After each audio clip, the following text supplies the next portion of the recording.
আমাদের bank job course 2025-এ ভর্তি চলছে। আর্লি বার্ড অফারে প্রথম 200 জনের জন্য থাকছে 25% ডিসকাউন্ট। ভর্তি হতে টেলিগ্রাম অথবা আমাদের ফেসবুক পেজে যোগাযোগ করুন। আসসালামু আলাইকুম সবাইকে। আজকে আপনাদের সাথে কথা ছিল যে প্রধানমন্ত্রী কার্যালয়ের একটা দপ্তরে 26 জন হচ্ছে সহকারী পরিচালক নিবে আর 17 জন হচ্ছে ফিল্ড অফিসার নিবে। সে নাম না জানা দপ্তরের পরিচিতি এবং হচ্ছে সার্বিক প্রস্তুতি থেকে শুরু করে সেটা প্রমোশন কিরকম একদম সার্বিক একটা আলোচনা আজকে আমরা করব। আজকে আমাদের সাথে আছেন জনাব ফয়সাল চৌধুরী স্বরূপ। তিনি হচ্ছে ওই দপ্তরে দীর্ঘ 4.5 বছর কাজ করেছেন, বর্তমানে কাস্টমস ক্যাডারে কর্মরত।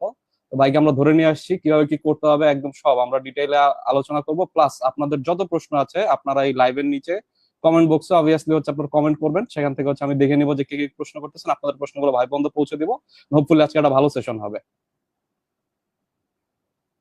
আমরা শুরু করে দিব 2-1 মিনিটের ভিতর, মানুষজন জয়েন করুক।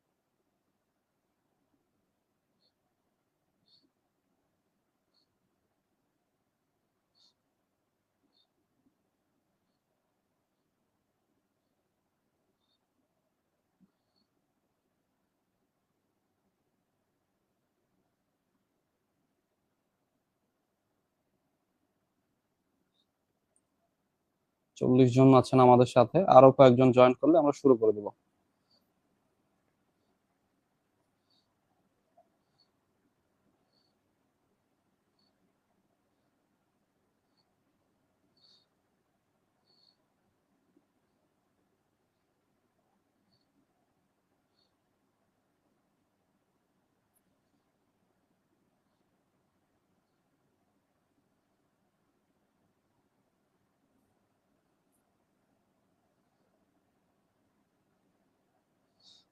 অনেকদিন পর আজকে একটু ভালো লাগতেছে আমার এই কারণে, কারণ আজকে এবং গতকালকে বিশেষ করে গত এক সপ্তাহ ধরে প্রচুর পরিমাণে সার্কুলার আসতেছে, এক্সামের নিউজ পাওয়া যাচ্ছে। জিনিসটা হচ্ছে আমরা দেখতেছি যে গত বেশ কয়েক মাস ধরে জিনিসটা একটা শিথিল অবস্থায় ছিল। তো হোপফুলি চাকরির প্রার্থী যারা আছেন তাদের ভিতরে একটা গতিশীলতা আসবে এবং খুব শীঘ্রই হয়তো আপনার কাঙ্ক্ষিত চাকরিটি আপনার হয়ে যাবে।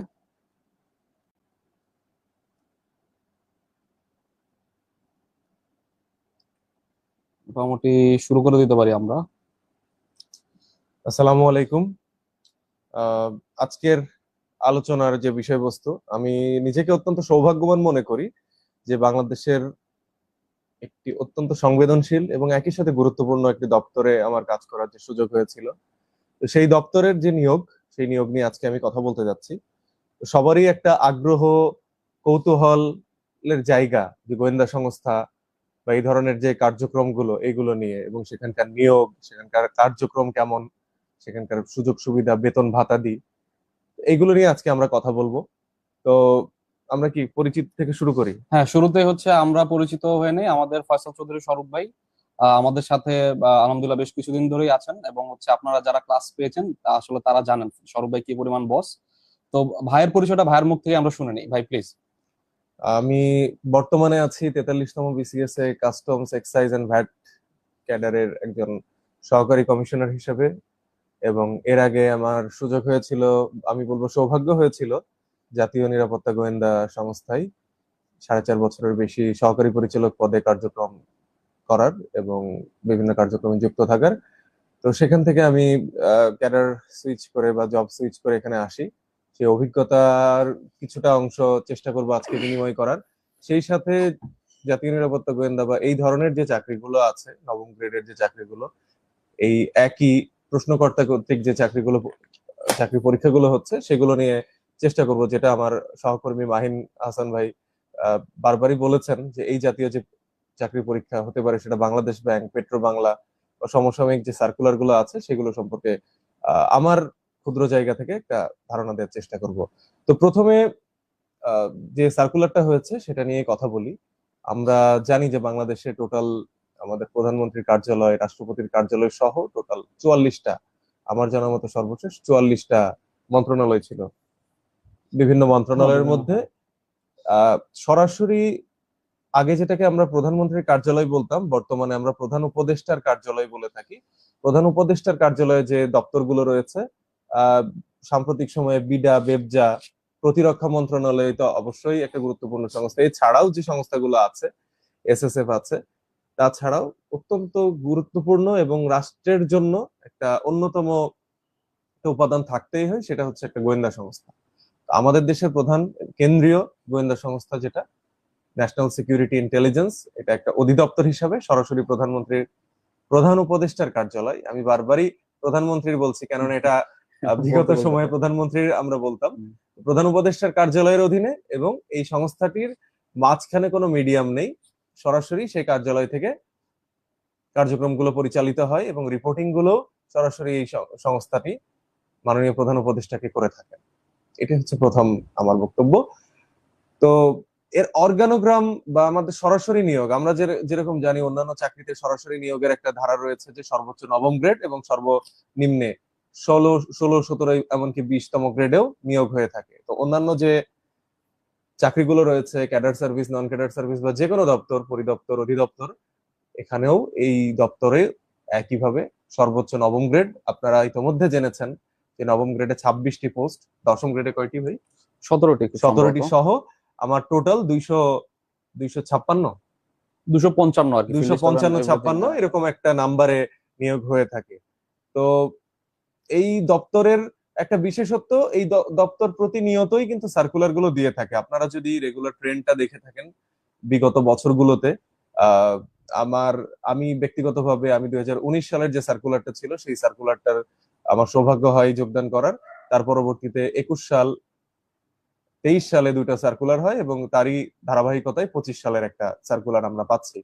তো এই সার্কুলার গুলোতে সাধারণত যে পদগুলো দেয়া আছে এই পদগুলোর এগেনস্টে সমানও নেওয়া হয়, কখনো বেশিও নেওয়া হয়। গতবার যেমন বেশি নেওয়া হয়েছিল এবং আগের সার্কুলার গুলো তুলনামূলকভাবে বড় ছিল, সেই তুলনায় আমার এই সার্কুলারটা অনেকটাই ছোট।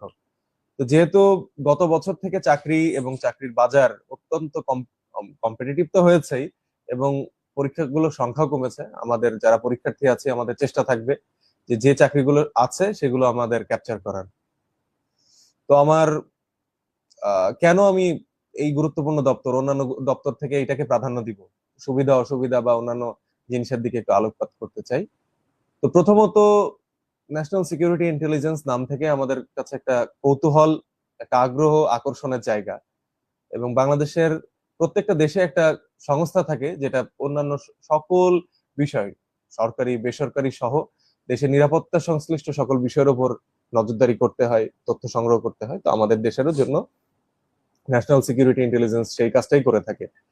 দেশের এবং দেশের বাইরে দেশের নিরাপত্তা সংশ্লিষ্ট যাবতীয়, সেটা নিরাপত্তার সংজ্ঞা আমি থিওরিটিক্যালের দিকে যাব না, নিরাপত্তা সংশ্লিষ্ট যে কোনো, সেটা হতে পারে বর্ডার সিকিউরিটি, সেটা হতে পারে আমাদের খাদ্য নিরাপত্তা, আমাদের আর্থিক নিরাপত্তা খাত, যে কোনো, ইভেন আমাদের এই যে সাম্প্রতিক যে রাজনৈতিক যে পরিক্রমা, যে কোনো বিষয়ে তথ্য সংগ্রহ বিশ্লেষণ করে যথাযথ মহলে পৌঁছে দেয়া, এটাই আমাদের গোয়েন্দা সংস্থাগুলো করে থাকে। অন্যান্য দেশেও বিভিন্নভাবে কাজ করে, আমাদের সেগুলো আলোচনায় আসে। কিন্তু আমরা গোয়েন্দা সংস্থার একটা মোটো যেটা, যখন গোয়েন্দা সংস্থা বা যে কোনো একটা নিরাপত্তা সংস্থা ব্যর্থ হবে তখনই কিন্তু জনগণ জানবে।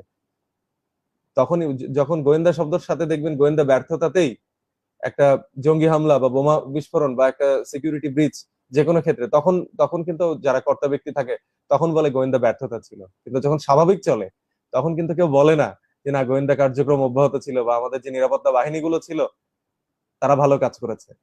তো তাদের দায়িত্বই কিন্তু তথ্য সংগ্রহ এবং তথ্যগুলো সরবরাহ করে সিচুয়েশনকে কন্ট্রোলে রাখা। তো এই কাজগুলোই আমাদের সংস্থাটি করে থাকে। এর ডিরেক্ট যে এন্ট্রি লেভেল পোস্ট নবম গ্রেডে, সেটা সহকারী পরিচালক। সহকারী পরিচালকের পরে সাধারণত 6 থেকে 7 বছরের মধ্যে, এটা অবশ্য সকল সরকারি দপ্তরের মতো এখানেও পদ খালি থাকা সাপেক্ষে deputy director, joint director, additional director, তারপরে ডিরেক্টর। এবং আমার একটা প্রশ্ন আছে ভাই, এই আমাদের জয়েন করার পরে পার্মানেন্ট হওয়ার কোনো বিষয় আছে কিনা? পার্মানেন্ট হওয়ার বিষয় আছে। আমি অর্গানোগ্রাম যেটা ডিরেক্টর পোস্ট পর্যন্ত, এবং আমাদের সংস্থাটির ডিরেক্টর জেনারেল বা মহাপরিচালক এই পদটা সাধারণত প্রতিরক্ষা মন্ত্রণালয়ের অধীনস্থ, অর্থাৎ আমাদের ডিফেন্স থেকে সাধারণত আসেন। এর একটা কারণ আছে এবং যেটা এনএসআই অ্যাক্ট 1972 সালে, সেই অনুসারেই প্রধান আসতে হবে একটা ডিফেন্স ফোর্স থেকে। যেহেতু এটি একটি নিরাপত্তা সংস্থা, অন্যান্য ডিফেন্স ফোর্সের সাথে সমন্বয়ের বিষয় আছে, অভিজ্ঞতার বিষয় আছে, এটা বাই ডিফল্ট আসে। ভাই যেটা বললেন, যে কোনো চাকরিতেই, সরকারি চাকরিতে একটা স্থায়ীকরণের বিষয় থাকে। স্থায়ীকরণ অন্যান্য চাকরির মতো এখানেও 2 বছর, সাধারণত 2 বছরের মধ্যেই বিভাগীয় প্রশিক্ষণ বা অন্যান্য যে শর্তগুলো আছে, শর্তগুলো পূরণ সাপেক্ষে এটা ডিউ টাইমে স্থায়ীকরণ, ডিউ টাইমে প্রমোশন হয়ে থাকে। আমি যতটুকু জানি, আমার অভিজ্ঞতার খাতিরে আমি বলতে পারি যে এখানে স্থায়ীকরণ, প্রমোশন এই ক্ষেত্রে খুবই স্মুথ একটা জায়গা এই সংস্থাটি। তাহলে ভাই আমাদের হচ্ছে কি, আমরা যদি অ্যাসিস্ট্যান্ট ডিরেক্টর পদে জয়েন করি তাহলে আমরা 6 থেকে 7 বছর 7 বছরের ডেপুটি ডিরেক্টর, দেন আমরা জয়েন্ট ডিরেক্টর হতে পারবো। এখানে অন্যান্য মন্ত্রণালয়ের যে হুম। একটা ফিডার কাল আছে, সেই ফিডার কাল অনুসারেই আমাদের এখানেও সেই কাছাকাছি ফিডার কাল অনুসারেই হয়ে যায়। জয়েন্ট ডিরেক্টর হচ্ছে লাগা আপনার 5th গ্রেড, 5th গ্রেড, এরপরে 4th গ্রেড হচ্ছে আপনার অ্যাডিশনাল, ডিরেক্টর, এরপরে হচ্ছে ডিরেক্টর হচ্ছে লাগা আমার গ্রেড 3। আমাদের হচ্ছে যারা এডি হিসেবে জয়েন করবে তারা সর্বোচ্চ গ্রেড 3 তে যেতে পারবে। আর ডিরেক্টর জেনারেল যে পোস্টে আছে সবার উপরে, সেটি হচ্ছে আমাদের ডিফেন্স থেকে এসে থাকে। তো আমরা মোটামুটি একটা আইডিয়া পেয়ে গেলাম। এবং এটা তো মোটামুটি ভাই পদের নামগুলো তো ফিল্ড হোক বা ইয়াতে হোক সেম, ডিরেক্টর সব। এটা যেমন অ্যাডমিনিস্ট্রেশনে আলাদা বা অন্যান্য কিছু ক্যাডার আছে বা কিছু অধিদপ্তর আছে আলাদা, এখানে সেরকম না, সহকারী পরিচালক থেকে অ্যাজ ইউজুয়াল এটা হয়ে থাকে। এবার নিচের দিকে যে সাবঅর্ডিনেট যে পোস্ট গুলোর আছে, 10ম গ্রেডে সাধারণত ফিল্ড অফিসার এবং 13 গ্রেডে জুনিয়র ফিল্ড অফিসার। সম্ভবত জুনিয়র ফিল্ড অফিসারের নিয়োগের বিজ্ঞপ্তিটা এবার নেই, আমি যতদূর জানি। এইটা এনএসআই এর যে বিধিমালা, নিয়োগ বিধিমালা সর্বশেষ হয়েছিল, সেটাতেই জুনিয়র ফিল্ড অফিসারটা এন্ট্রি লেভেলে বন্ধ করা হয়েছে। কেন করা হয়েছে? এটা একটা পজিটিভ কারণ হচ্ছে আমাদের জুনিয়র ফিল্ড অফিসারের পরের যে পোস্টটা আছে ফিল্ড স্টাফ, সেখান থেকে যাতে ডিউ টাইমে প্রমোশনটা হয়ে জুনিয়র ফিল্ড অফিসার হতে পারে। অর্থাৎ এই যারা ফিল্ড স্টাফ হিসেবে ঢুকবেন তাদের ক্ষেত্রে একটা প্রমোশনের স্কোপ।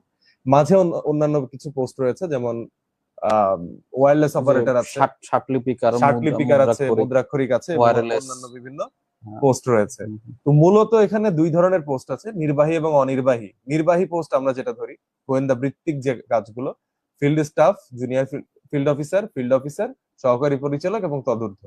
আর এর পাশাপাশি ওয়্যারলেস অপারেটর বা অন্যান্য যে পোস্ট গুলো আছে, এগুলোকে অন্যান্য দপ্তরও বলা হয় মিনিস্টেরিয়াল স্টাফ, অর্থাৎ আমাদের দাপ্তরিক কাজের জন্য যারা কাজ করে থাকেন, যেমন মন্ত্রণালয়ে যেখানে থাকেন প্রশাসনিক কর্মকর্তা থাকেন, অফিস সহকারী থাকেন, অফিস সহায়ক কাম কম্পিউটার অপারেটর থাকেন, এখানেও সেই ধরনের পোস্ট গুলো আছে যারা আমাদের দাপ্তরিক কাজগুলো অন্যান্য মন্ত্রণালয়ের মতো দিয়ে থাকেন, অফিসের যাবতীয় সহযোগিতা।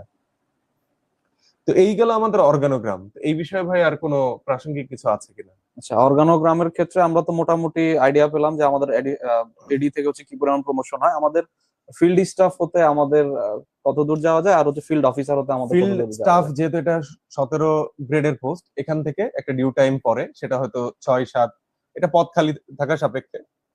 তবে সাধারণত এই প্রমোশন গুলো স্থায়ী যেহেতু 2 বছরের মধ্যে হয়ে যায় এবং যে ফিডার কালটা মেনটেন করা হয়, সাধারণত 6-7 বছরের মধ্যে ফিল্ড স্টাফ থেকে জুনিয়র ফিল্ড অফিসারে চলে আসে। জুনিয়র ফিল্ড অফিসার থেকে একটা নির্দিষ্ট ফিডার কাল পরে ফিল্ড অফিসারে আসেন, এবং ফিল্ড অফিসারে যারা এন্ট্রি লেভেলে যোগদান করেন তাদের ক্ষেত্রে সম্ভবত 6 থেকে 7 বছর একটা পরীক্ষা দিতে হয়। সাধারণত অন্যান্য চাকরিতেও বা 10ম গ্রেড থেকে 9ম গ্রেডে আসতে একটা বিভাগীয় পরীক্ষা দিতে হয়। এই বিভাগীয় পরীক্ষার পাশ করা সাপেক্ষে বা অন্যান্য যে শর্তগুলো আছে, এসিআর সংক্রান্ত, এসিআর ভালো থাকতে হবে, এই ধরনের শর্ত পূরণ করলে তারা সহকারী পরিচালক হন এবং বাদ বাকি প্রমোশন গুলো তারা ডিউ টাইমে পেয়ে থাকেন। এই ক্ষেত্রে সাধারণত যারা ফিল্ড অফিসারও জয়েন করেন তাদের ক্ষেত্রে প্রমোশনের রেশিওটা অনেকটাই বেশি এবং সর্বশেষ বিধিমালা অনুসারে 30% প্রমোশন, অর্থাৎ প্রমোটি অফিসারের রেশিও দেওয়া হয়েছে 30%। আচ্ছা, অর্থাৎ হচ্ছে পরবর্তী প্রমোশন হচ্ছে 30% হবে হচ্ছে আমাদের ফিল্ড অফিসার থেকে, আর 70% হচ্ছে আমাদের হবে প্রমোশন নতুন এডি নিয়োগ বা এরকম নিয়োগের মাধ্যমে। রাইট। আচ্ছা, আমরা খুব ক্লিয়ার একটা আইডিয়া পেলাম এটা সম্পর্কে। তো পরবর্তী এই ক্ষেত্রে আমি একটু প্রতিষ্ঠান সম্পর্কে খুব অল্প কথাই বলতে চাই, যে বাংলাদেশে প্রত্যেকটা প্রতিষ্ঠানই গুরুত্বপূর্ণ। যে যার জায়গা থেকে, হয়তো টেকনিক্যাল কিছু ক্যাডার আছে বা টেকনিক্যাল কিছু মন্ত্রণালয়, অধিদপ্তর বা বিভাগ আছে, তাদের কার্যক্রম আমাদের সাথে সরাসরি সম্পৃক্ত নয়। হয়তো কৃষি, আমরা যারা শহরে থাকি কৃষি সম্পর্কে আইডিয়া নেই, যারা গ্রামে থাকি তাদের হয়তো বিএসটিআই সম্পর্কে আইডিয়া নাও থাকতে পারে, কিন্তু প্রত্যেকে কিন্তু যার যার জায়গা থেকে আমাদের দেশকে সেবা দিয়ে থাকে, দেশকে সাপোর্ট দিয়ে থাকে। এখানে আমরা যে মন্ত্রণালয়, আমরা যে অধিদপ্তর নিয়ে আজকে কথা বলছি, এই অধিদপ্তরের কর্মক্ষেত্র কিন্তু পুরো বাংলাদেশ, এমনকি পুরো বাংলাদেশের বাইরেও। যখন প্রশ্ন হবে বাংলাদেশের নিরাপত্তা নিয়ে, এর কোনো সিলেবাস, এর কোনো বাউন্ডারি থাকবে না। তো এর কার্যক্রম আমি আর ভাব সম্প্রসারণ করতে চাই না। এই দুটো কথাতেই আমি বলতে চাই যে এর কোনো বাউন্ডারি বা সিলেবাস নেই। সমগ্র বাংলাদেশ, এমনকি নিরাপত্তার প্রশ্নে বাংলাদেশের বাইরেও এর কার্যক্রম হতে পারে।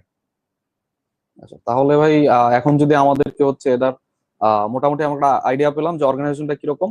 এখন যদি ভাই বেতন ভাতা দিয়ে আগে আমরা একটু জেনে নিবো যে ভাই পোস্টিং কিরকম হতে পারে, বা পোস্টিং, এটার ক্ষেত্রটা কিরকম, এটার ক্ষেত্র আমাদের আমার হেডকোয়ার্টার যেহেতু কোথায় বলেছি বা সমগ্র বাংলাদেশ। এখন যেহেতু এই নিয়োগটা আমাদের অত্যন্ত স্বচ্ছভাবে এবং নিয়মিতভাবে হচ্ছে, এই প্রক্রিয়া সম্পর্কে অনেকেই আমরা অবগত। আর একটা সময় ছিল আমি যখন পরীক্ষা দিয়েছি, হয়তো আমার পরিচিত মহলে খুব কম ছিল, কিন্তু আমাদের সময় থেকে যে নিয়মিত নিয়োগ হয়েছে, এবং আপনিও জানেন, আপনিও যেহেতু অনেকদিন ধরে আমাদের শিক্ষকতার সাথে জড়িত, যে এই আহ, নিয়োগের ফলে ফয়সাল প্রত্যেক ভাই আপনি জানেন কিনা, আমি কিন্তু ওই যে 21 সালে আপনাদের একটা সার্কুলার হয়েছিল 102 জনের, তার ওটাতে মধ্যে আমি আপনি মেডিকেল জয়েন করেন নাই, মেডিকেল পর্যন্ত গেছিলাম, এরপরে আমি জয়েন করা জয়েন হয় নাই করেন নাই। কোনো যেহেতু কারণে। আপনি বাংলাদেশ ব্যাংকে বাংলাদেশ ব্যাংকে তখন আপনি তৎকালীন ছিলাম। সুযোগ ছিল। তো ওই মেডিকেল আমি হচ্ছে অ্যাটেন্ড করিনি, অ্যাটেন্ড করলে হচ্ছে দেখা যাচ্ছে যে একটা সিট নষ্ট হতো। তো আমি ফাইনালি আর কি অ্যাটেন্ড করি নাই আর কি। খুব টাফ ডিসিশন ছিল আমার জন্য। ওই কাহিনী বা ওই গল্প হচ্ছে আরেকদিন করবো। ভাই প্লিজ কন্টিনিউ। তো এখানে যেটা আমরা, যেহেতু এটা অনেকটাই পরিচিত হয়ে গেছে, যদিও গোয়েন্দা সংস্থাকে একটু গোপনীয়তা থাকতে হয়, তো আমরা যেটা মানে এটা স্ট্যান্ডার্ড প্র্যাকটিস হচ্ছে আমি কি কাজ করছি সেটা আমার গোপনীয়, কিন্তু যেহেতু নিয়োগ হোক বা আমাদের বর্তমান বাংলাদেশের প্রেক্ষাপটে এটা অনেকটাই আহ আমাদের যে কর্মসংস্থানের খাতিরেই এই জিনিসটা ওপেন করা লাগছে, এবং আমরা জানি অনেক কিছু এই সম্পর্কে, পাবলিক স্পেয়ারে উইকিপিডিয়াতে হোক এটা জানা যায়। তো সেই ক্ষেত্রে এটুকু বলাই যায়, যেখানে মূলত আমাদের যে হেডকোয়ার্টার আছে, সদর দপ্তর, এটা ঢাকার সেগুনবাগিচায় আছে। তো সেগুনবাগিচায় অবস্থিত শিল্পকলা, জাতীয় শিল্পকলা একাডেমি যেটা আছে, এবং দুর্নীতি দমন কমিশনার অফিসের ঠিক পশ্চিমে একটা বড় বিল্ডিং আছে, সেখানেই হচ্ছে সদর দপ্তর। এছাড়া 64টি জেলাতেও অফিস আছে, এবং 64টি জেলার বাইরেও, আমি স্পেসিফিক্যালি আর বলতে চাচ্ছি না। আর শুধু আমরা এটুকু জানি যে সারা বাংলাদেশের সকল সেক্টরে টাচ করার মতো ক্যাপাসিটি এই সংস্থাটির বা এই অধিদপ্তরটির আছে। এবং শুধু দেশেও না, আপনাদের এবং প্রশ্ন তো দেশে নয়, বিদেশেও। বিদেশেও কিছু পোস্টিং আছে। আমি সংখ্যা বা এর আরো একটু ডিপ ডাউনে যেতে চাচ্ছি না। না না, বিদেশেও আছে, দরকার নেই। হ্যাঁ। এবং সেগুলো অত্যন্ত গুরুত্বপূর্ণ এবং লুক্রেটিভ। এবং এক্ষেত্রে একটা ছোট উদাহরণ দিতে চাই, আপনাদের খেয়াল আছে কিনা, এবং মাহিন ভাইয়ের খেয়াল আছে কিনা, জাতিসংঘের একজন কর্মকর্তা অপহৃত হন 2022 অথবা 23 সালে, অপহরণ হন আফ্রিকার কোন একটা জাতিসংঘের মিশন থেকে, ওনাকে অপহরণ করে নেন একটা জঙ্গি গোষ্ঠী। আচ্ছা আচ্ছা। তো আমাদেরই অর্থাৎ আমাদের যে সংস্থাটি আছে, তার যে কর্মকর্তা বিদেশে পোস্টিং ছিলেন, আচ্ছা। মিডল ইস্টের কোন একটা দেশে, তিনি মূলত এই রেস্কিউ মিশনটা লিড দেন এবং তাকে ফিরিয়ে আনতে সাহায্য করেন। তিনি বাংলাদেশি ছিলেন? তিনি বাংলাদেশে, তিনি আচ্ছা, আমি জানতাম না, বাংলাদেশের আমার একজন জানা ছিল না। বাংলাদেশের একজন, সম্ভবত উনি একজন মিশনের, আমি জানি না ওনার পোস্টটা, সম্ভবত ডিফেন্সেরই একজন হবেন, সিনিয়র অফিসার।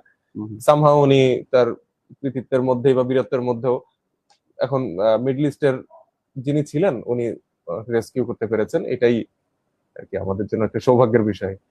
তো মানে আমরা কিন্তু একটা আইডিয়া পেলাম যে এটা হচ্ছে আওতা এবং এবং কতটা বিশাল, এবং হচ্ছে দায়িত্বটা আসলে কতটা আরেকটা যেটা পবিত্র। অনেকেই যেটা জানেন কিনা জানি না, এই যে আমাদের যে করোনার সময় সংস্থাটি আমাদের যেটা ভ্যাকসিন ম্যানেজমেন্ট, এই যে বিপুল পরিমাণ ভ্যাকসিনেশন ক্যাম্পেইনিংটা সারা বাংলাদেশে করা হয়েছে, এছাড়াও বিভিন্ন ক্ষেত্রে কিন্তু সংস্থাটি এই যে যে খাদ্য নিরাপত্তায় একটা গুরুত্বপূর্ণ, মাঝে একটা মাঝে কয়েক বছর আগে গুজব উঠলো যে লবণ পাওয়া যাচ্ছে না বা তেল, করোনার শুরুতে মাস্ক পাওয়া যাচ্ছিল না, এই ধরনের বিভিন্ন ইস্যুতে হয়তো পর্দার আড়াল থেকে সংস্থাটি কাজ করেছে। পুলিশ বা অন্যান্য আমাদের যে গুরুত্বপূর্ণ দপ্তরগুলো সরাসরি কাজ করে, তাদের সাথে সহায়ক শক্তি হিসাবে, আর যেটা প্রথমেই বলেছি, তথ্য দিয়ে, তথ্য সরবরাহ করে বিভিন্নভাবেই দেশের সার্বিক নিরাপত্তা এবং নিরাপদ রাখতে সাহায্য করে থাকে।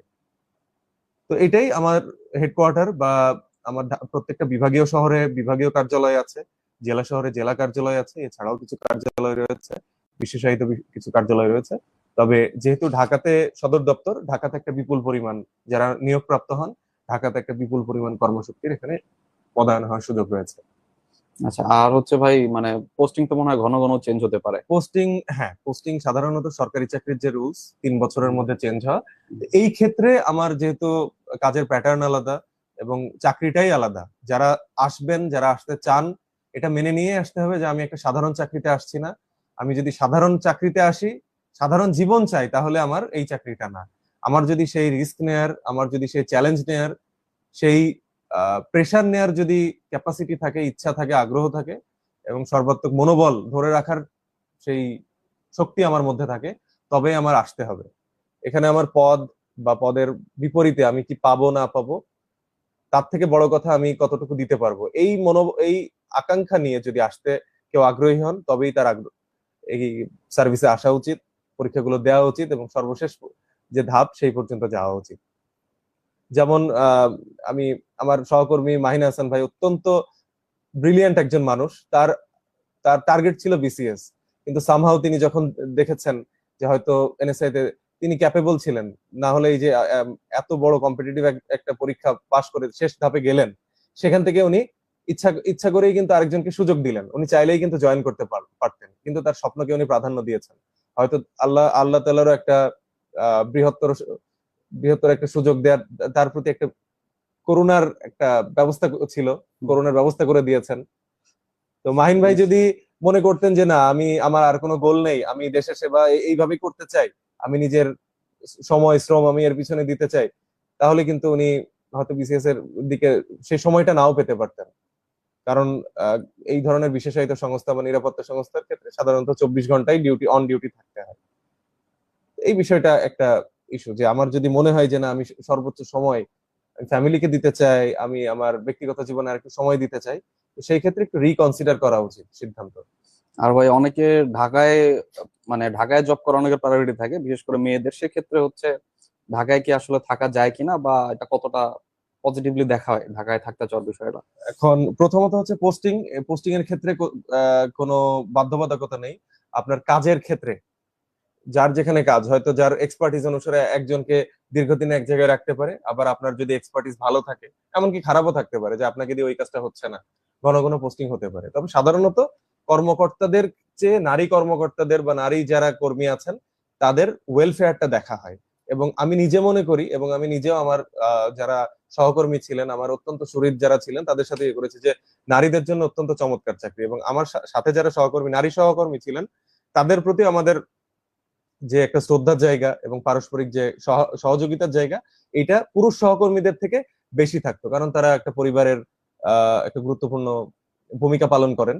সেটা আমাদের একদম টপ টায়ার থেকে লোয়ার টায়ার পর্যন্ত সেটা মেনটেন করা হয়। তো নারীদের জন্য আমি মনে করি এখানে কোনো বাধা নেই, এবং নারীদের ক্ষেত্রে পোস্টিং এর ক্ষেত্রেও কিছুটা ছাড় দেওয়া হয়, তবে এটা আবার পুরুষের ক্ষেত্রে অপোজিট। আচ্ছা, তো আমরা একটা আইডিয়া পেলাম। আর অনেক আপু আছেন তারা মনে করতেন যে আসলে না, এই চাকরিতে ঢোকা যাবে না। সো হোপফুলি স্বরূপ ভাই আপনাদের কিছু হলো আশা দিতে পেরেছে। তো স্বরূপ ভাই, আপনার কাছে পরবর্তী প্রশ্ন হচ্ছে ভাই, অবশ্যই আমাদের দেশকে দেওয়ার অনেক কিছু আছে, তবুও হচ্ছে আমাদের যে বেসিক নিডটুকু সেতুটুকু হচ্ছে আমাদের যদি ফিল আপ না হয়, সেক্ষেত্রে আমাদের অনেক সময় অনেক আক্ষেপ থেকে যেতে পারে। তো সেক্ষেত্রে যদি আমি বেতন ভাতা এবং অন্যান্য সুবিধা দিয়ে চিন্তা করি, তাহলে এই চাকরিটি হচ্ছে আমাদের চাকরি প্রার্থীদের জন্য কিরকম হতে পারে? এখন আমি প্রথমত মনে করি যে বাংলাদেশে নবম গ্রেডের যে কয়টা চাকরি আছে, নবম গ্রেডই শুধু না, যে কোনো গ্রেডের গ্রেডেশন অনুসারে যে কয়টি চাকরি আছে, আমি যদি শুধু সম্মানের, একদম বিশুদ্ধ সম্মান, আমরা তো মূলত চাকরি, সরকারি চাকরিতে যে বেতনটা, আপনি দীর্ঘদিন চাকরি করেছেন, আমি চাকরি করেছি, যে বেতনটা পাই এটা কিন্তু আমার পরিবারের জন্য যৎসামান্য। কিন্তু শুধু বেতনের জন্য কি আমি চাকরিতে আসি? আমরা একটা সামাজিক স্বীকৃতি, একটা আহ মহান সৃষ্টিকর্তা কর্তৃক একটা দায়িত্ব, যেটা আমার দেশের জন্য কাজ করার একটা পবিত্র পবিত্র দায়িত্ব পালন নিয়ে করা। আসলে ওই ভূমিকাটা পালন করার আগ্রহ থেকেই কিন্তু আমরা আসি। তো এই জায়গায় আমার মনে হয়েছে যে এই সংস্থাটিতে দেয়ার অনেক কিছু আছে, এবং এই যে আপনি দেয়ার অনেক কিছু আছে, আপনার পদের ভার, যে আপনি একটা ফিল্ড স্টাফ হন কিংবা সহকারী পরিচালক হন, কিংবা আপনার যখন প্রমোশন হয়ে একটা উপরের দিকে যাবেন, অবশ্যই আপনার কিন্তু দেয়ার ক্যাপাসিটিটাই বাড়বে, নেয়ার ক্যাপাসিটিটা বাড়বে না। তো এই ক্ষেত্রে আরেকটা জিনিস, বাংলাদেশে যে কয়টি দপ্তর আছে, প্রত্যেকটা দপ্তর, আমি কোনো দপ্তরকে ছোট করতে চাই না, সৎভাবে জীবনযাপন করার জন্য অন্যতম একটা নিরাপদ জায়গা আমি মনে করি এই দপ্তরটি। আপনি বিশুদ্ধভাবে চাকরি করবেন, আপনার উপর কোনো বাইরের কোনো শক্তি আপনার উপর ইনফ্লুয়েন্স করবে না। আপনার আপনার কারো তদবিরও আপনার নিজের প্রয়োজন, আপনি যদি নিজে অসৎ চিন্তা না করেন, কাউকে আপনারও তদবির করা লাগবে না, আপনার প্রতিও কেউ তদবির করবে না। করলেও আপনি না মানলেও সেটা কোনো বিষয় না। আপনি আপনার কাজটা বিশুদ্ধভাবে করতে পারবেন এবং সৎভাবে আপনি জীবনযাপন করতে পারবেন। তো এখানে যে বেতন ভাতা দিই, সরকারি চাকরির গ্রেডেশন অনুযায়ী যে বেতন ভাতা, যদি নবম গ্রেডই ধরি, 23,100 দিয়ে শুরু হবে। তার যদি ঢাকায় পোস্টিং পান, 55% বাসা ভাড়া, মোবাইল বিল, মেডিকেল বিল, আর যদি ঢাকার বাইরে পোস্টিং পান, মোবাইল এবং টেলিফোন বিলের সাথে, মোবাইল বা টেলিফোন বিলের সাথে মেডিকেল বিল সাথে মূল বেতনের 40 থেকে 45%, 45 থেকে 55 বাড়ি ভাড়ার কথা বলতে বাড়ি ভাড়া। হ্যাঁ, জেলা 55 সর্বোচ্চ, 55 ঢাকায় সর্বোচ্চ, মনে হয় ঢাকায় 55, হলে, আর ঢাকার বাইরে হলে 40 45 থেকে বা 40 45। এরকম। আর এর পাশে এনএসএ এর ক্ষেত্রে যেটা সুবিধা সেটা হচ্ছে আপনি রেশন সুবিধা পাবেন। যদি বিবাহিত হন 2 জন, যদি আপনার সন্তান থাকে সর্বোচ্চ 2 সন্তানের জন্য পরিবারের 4 সদস্যের রেশন সুবিধা পাবেন। এটা একটা বড় সাপোর্ট। এর পাশাপাশি আপনি কাজের সুবাদে, কাজের ক্ষেত্রে যদি আপনার মুভমেন্ট যেহেতু নিয়মিতই করা লাগবে, আপনি একটা ভ্রমণ ভাতা পাবেন, প্রতি মাসে একটা ভ্রমণ ভাতা পাবেন। এবং এর বাইরে যদি আপনি খুব ভালো কাজ করেন, দেশের জন্য কোনো সিগনিফিকেন্ট রোল প্লে করেন, সেক্ষেত্রে বিভিন্ন পুরস্কার বা খুব বিশেষ কোনো প্রণোদনার ব্যবস্থা মাঝে মাঝেই থেকে থাকে। এবং প্রতি বছর একটা বিপুল পরিমাণ অর্থ পুরস্কার হিসাবে, প্রণোদনা হিসাবে কর্মকর্তা কর্মচারীদের দেওয়া হয় তাদের ভালো কাজের স্বীকৃতি হিসাবে। আর ভাই ওই যে অনেকে বলে সোর্স মানি, যদিও সোর্স মানিটা আপনার ইনকামের অংশ না, সম্পূর্ণ ডিফারেন্ট জিনিস। তাও ভাই এই জিনিস সম্পর্কে যদি একটু সামান্য আইডিয়া দিতেন, বেশি ডিপে যাওয়ার দরকার নেই, যতটুকু সোর্স মানি বলতে সম্ভব। এইটাও, যেটা যদি কাজের ক্ষেত্রে প্রয়োজন হয় আপনার ঊর্ধ্বতন আপনাকে দেবে। আপনি যদি খুব স্পর্শকাতর কিছু নিয়ে কাজ করেন এবং মনে হয় আপনার কাজটা পরবর্তীতে একটা গুরুত্বপূর্ণ অভিযান এবং দেশের জন্য একটা খুব ভালো ফল নিয়ে আসবে, সেক্ষেত্রে একটা ভালো অঙ্কের সোর্স মানি আপনি পেতে পারবেন। তবে সোর্স মানিটা সাধারণত ব্যক্তিগত খরচের চাইতে আপনার কাজের সুবাদেই প্রয়োজন হয়, কারণ ওটাই। আর এটা একটা জিনিস মাথায় রাখতে হবে, এটা আসলে আপনার সোর্স মানিটা আপনার ইনকামের অংশ না, ইনকামের অংশ এটা না। আপনার যে সোর্স তাকে হচ্ছে প্রোটেক্ট করা বা তার জন্য হচ্ছে এই জিনিসটা বরাদ্দ রাখা হয়। সো এটা নিয়ে খুব বেশি ফ্যান্টাসি করার দরকার নেই যে অনেক টাকা সোর্স মানি পাওয়া যায়। এটা আশা করি বিষয়টা কি সবাই আমরা বুঝবো, মানে আমরা যথেষ্ট ম্যাচিওর এই বিষয়টা সম্পর্কে। তো মোটামুটি বেতন ভাতাদি সম্পর্কে একটা আইডিয়া পেয়েছি এবং রেশন সুবিধা থাকার কারণে বেশ ভালো একটা সাপোর্ট পাওয়া যায়। তো আমার বেসিক নিডটুকু ইনশাল্লাহ মোটামুটি ফিল আপ হয়েই যায় বলতে গেলে, বেসিক লেভেল থেকে। এবং অন্যান্য নবম গ্রেডের চাকরি থেকে এটা তুলনামূলক ভাই বেতন ভাতা অন্যান্য সুবিধা দিয়ে কিছুটা হলেও এগিয়ে আছে। বিশেষ করে আপনার অনেক ক্যাডার সার্ভিস থেকেও আসলে অনেকটা এগিয়ে আছে, ঠিক আছে, অন্তত বেতন ভাতার দিক থেকে। আর সুবিধা কি ভাই আমরা মোটামুটি সব কভার করছি? সুবিধা প্রথমত যেটা আপনি মাত্রই বললেন যে অন্যান্য সরকারি, আরেকটা জিনিস ভাই বললো যে হচ্ছে আপনার এই টিএডি এর বিলটা, তো টিএডি এর বিলটাও তো আপনার বড় একটা সাপোর্ট চলে আসে এবং হচ্ছে খুব ফ্রিকুয়েন্টলি হয়তো মুভমেন্ট করা লাগে। সো ফ্রিকুয়েন্টলি মুভমেন্ট করা লাগে। এবং যদি এমন হয় যে একটা জেলায়, আমার কথার কথাই এটা সবাই মোটামুটি জানে যে ভিভিআইপি মুভমেন্ট বিভিন্ন সময় লেগে থাকে।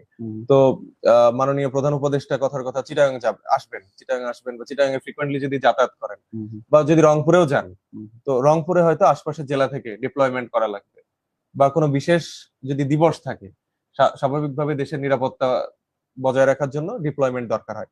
এরকম বিভিন্ন প্রোগ্রাম বা কার্যক্রমের খাতিরে স্পেশাল যে ভ্রমণ ভাতা হোক বা স্পেশাল দৈনিক যে ভাতা, এইভাবে দিয়ে অ্যাকোমোডেট করা এটা তো হয়। হচ্ছে আপনার ওই যে আই বাসে যে সিস্টেমটা, জাস্ট হচ্ছে আমি দিব কোন জায়গায় যাচ্ছি কি হচ্ছে, এটা অটো যথেষ্ট ভালো পরিমাণে একটা টিএডিএ পাওয়া যায়। সো এটা আপনারা একটু মাথায় রাখবেন। আর ভাই যদি আর সুযোগ সুবিধাগুলো আমাদের, সুযোগ সুবিধা প্রথমে যেটা বলেছি যে আমরা যে চাকরিতে যে আসি, এটার তো আমাদের উদ্দেশ্য শুধু টাকা যদি হতো, কারণ যারা সরকারি চাকরির এখন যে কম্পিটিশনের মাধ্যমে নিয়োগগুলো হচ্ছে, যে কম্পিটিটিভ এক্সাম গুলো হচ্ছে, এই এক্সাম যারা ক্র্যাক করতে পারেন তাদের মেধা দিয়ে কিন্তু অন্য কাজ করলে আরো বেশি অর্থ উপার্জন করতে পারবেন। আমি আমি মনে করি মাহিনা হাসান ভাইও আমার সাথে একমত হবেন। কিন্তু আমরা সরকারি চাকরিতে আসি আসলে অর্থের পাশাপাশিও আরো কিছু রিকগনিশন নিয়ে। তো এই রিকগনিশন একটা অন্যতম প্রাপ্তি। যেমন এই সংস্থাতে কাজ করলে আপনাকে মানুষ, আপনার আশেপাশের মানুষ একটু হলেও অন্য চোখে দেখবে, সম্মানের চোখে দেখবে এবং সমীহের চোখে দেখবে। তো আপনি যখন কোনো সরকারি বা বেসরকারি দপ্তর বা যে কোনো কাজে যাবেন, সেক্ষেত্রে মানুষ স্বাভাবিকভাবে একটু প্রায়োরিটি দেওয়ার চেষ্টা করবে। যদি আপনার প্রয়োজন আপনি তাকে জানান, সে চেষ্টা করবে আপনার প্রয়োজনটা যত দ্রুত সম্ভব লিগালি আপনাকে মিট আপ করার। তো এটা কিন্তু একটা বড় প্রাপ্তি, কারণ আমাদের একটা স্বাভাবিক, ভাই এটা সব জায়গায় আমার যেখানে যাই হয়তো আমার হয়রানি, আমি কোনো সেবা নিতে গেলে হয়রানি, আপনি হয়রানি ছাড়া একটা সেবা নিতে পারছেন। এবং আরেকটা জিনিস যেটা, যেহেতু এটা একটা বিশেষায়িত পেশা, আপনার মেডিকেল সহ যে কোনো প্রয়োজনে পুরো পরিবার আপনার জন্য কিন্তু সাপোর্ট দিবে। এবং আমি আমার একটা ক্ষুদ্র অভিজ্ঞতা শেয়ার করি। আমি নিজে ব্যক্তিগতভাবে একটা বিপদের মধ্যে সম্মুখীন হয়েছিলাম। তখন আমি আমার প্রতিষ্ঠান থেকে একটা বড় রকমের যাবতীয় সাপোর্ট পেয়েছিলাম। তো এই জিনিসটা যে আপনার বিপদের সময় আমি আমার অর্থ হোক বা বিত্ত হোক আমি কেন গচ্ছিত রাখি, কেন মানুষ অবৈধ পথে যায়, হয়তো বিপদের জন্যই যায়, আপনি ওই সাপোর্টটা এখানে আছে। হয়তো বৈধভাবে সেই সাপোর্টটা অ্যাকোমোডেট করা হয়, এটা একটা বড়। দ্বিতীয়ত হচ্ছে আপনার এক্সেস এবং অ্যাকসেপ্টেবিলিটি। আপনি কাজের সুবাদে এমন এমন জায়গায় যেতে পারবেন, এই যে সাধারণত ফিল্ড স্টাফ যে পদটা থাকে তারাই মোটামুটি একটা তাদের জুরিসডিকশন যেটা থাকে, ওই জুরিসডিকশনের মধ্যে সকল সরকারি বেসরকারি বা যারা গণ্যমান্য ব্যক্তি আছেন তাদের সাথে কমিউনিকেশনটা রাখেন। তো দেখা যায় তাদের কাউন্টার পার্ট বা সহযোগী যারা থাকেন পদে হয়তো অনেক বড়, কিন্তু কর্মের সুবাদে তাদের একসাথে কাজ করতে হয়, এবং এতে করে তাদের নিজের যে ক্যাপাসিটি বিল্ডিং, সক্ষমতা বৃদ্ধির জায়গাটা অনেকটাই বেড়ে যায়। এটা একটা, আমি মনে করি এটা হয়তো বস্তুগতভাবে কোনো সুবিধা না দিলেও হয়তো মানসিকভাবে বা আপনি পরিবারের কাছে সেই জিনিসটা আপনি প্রকাশ করতে পারছেন, এটা একটা। আর অসুবিধা যেটা, ভাই আরেকটা সুবিধা আছে, ওই যে ট্রেনিং ট্রেনিং নাকি বিদেশ আচ্ছা, টিদেশে নেয় ভাই, ট্রেনিং এর যেটা কত আরেকটা, শুনি। এটা যে আমাদের এই চাকরিতে পদায়নের আগে আপনি যদি যোগদান করেন, যোগদানের পরবর্তীতে পদ ভেদে, যেমন সহকারী পরিচালকের ক্ষেত্রে প্রায় 6 মাসের একটা ট্রেনিং আছে, বা অন্যান্য পদ অনুসারে কম বেশি এরকম একটা নির্দিষ্ট পরিমাণ ট্রেনিং আছে। এই ট্রেনিং এ যদি ভালো করা হয় তো প্রতিষ্ঠান থেকে আপনাকে সাধারণত বিদেশে আরেকটা প্রশিক্ষণের ব্যবস্থা করা হয়, বা একটা কোনো বিশেষ পুরস্কার বা প্রণোদনের ব্যবস্থা করা হয়। এবং যেটা মাহিন ভাই বারবারই বলার চেষ্টা করছেন যে বিদেশে পোস্টিং, এই ক্ষেত্রেও আপনার এই ট্রেনিং এর পজিশন প্লাস পারফরমেন্স মাঝে মাঝেই কিন্তু সাহায্য করে, এবং র্যান্ডম স্বাভাবিকভাবেই নিরাপত্তা বাহিনী বা এই ধরনের বিশেষায়িত বাহিনীতে ট্রেনিং এর সুযোগ থাকে, ট্রেনিং গুলোতে প্রাধান্য দেবে। তো বিদেশে ট্রেনিং এটাই। একটা অভিজ্ঞতা শুধু না, কিছু বাড়তি অর্থ মাঝে মাঝে আমাদের অ্যাড করে থাকে, এটা একটা সুযোগ। আর ট্রেনিং পিরিয়ডে বাংলাদেশের কয়টা প্রতিষ্ঠান আসলে বিদেশ নিতে পারে এটা আসলে আমার জানা নেই। এটা বাংলাদেশ ব্যাংক আশেপাশের দেশ ইন্ডিয়া, শ্রীলঙ্কা এর জুরিসডিকশনের ভিতরেই থাকে, সার্কের বাইরে আমার জানা মতে যায় নাই। বাট ভাইয়েরা খুব ভালো ভালো দেশ ভ্রমণের আগে সুযোগ পায় ট্রেনিং এর খাতিরে, যদি হচ্ছে আপনার হচ্ছে পজিশন খুব ভালো থাকে সেক্ষেত্রে। তো এইটা আমি মনে করি যে একটা বিশাল প্রাপ্তি। হ্যাঁ, মানে এত অল্প বয়সী আপনার একটা ট্রেনিং এর জন্য বাইরে যাওয়া, এটা এটা আসলে খুব এক্সক্লুসিভ একটা হচ্ছে আমি মনে করি সুবিধা। তো আমরা অসুবিধা বলবো না, এটা হচ্ছে চ্যালেঞ্জেস যেগুলো আছে, অসুবিধা অবশ্যই কিছু না। চাকরিতে সবকিছু যে আপনি পাবেন, কোনো চাকরির সম্পূর্ণ কোনো চাকরি হয় না। তো আমরা এই চাকরির যেই চ্যালেঞ্জেস গুলো, এগুলো একটু ভাইয়ের কাছ থেকে আমরা জেনে নেব। চ্যালেঞ্জেস যেটা মাহিন ভাই খুব চমৎকার ভাবে বললেন, অসুবিধা বললেন না, চ্যালেঞ্জ বললেন। এর আগে কিন্তু চ্যালেঞ্জের নিয়ে বলেছি যে যারা চ্যালেঞ্জ নিতে আগ্রহী, এই মনোবল যাদের আছে, যাদের মনে হয়েছে যে না, আমি যারা পরিবারকে সময় দিতে চান, যেমন আমি ব্যক্তিগতভাবে, একটা প্রশ্ন আসতে পারে যে ভাই এত ভালো তাহলে আপনি কেন সুইচ করলেন, যে আমি ব্যক্তিগতভাবে, এবং আমি ফেসবুকে এই যে আমার খুব কাছের সহকর্মী মাহিন ভাইও কেন ওখানে জয়েন করলেন না, হয়তো তার অন্য একটা প্রায়োরিটি ছিল।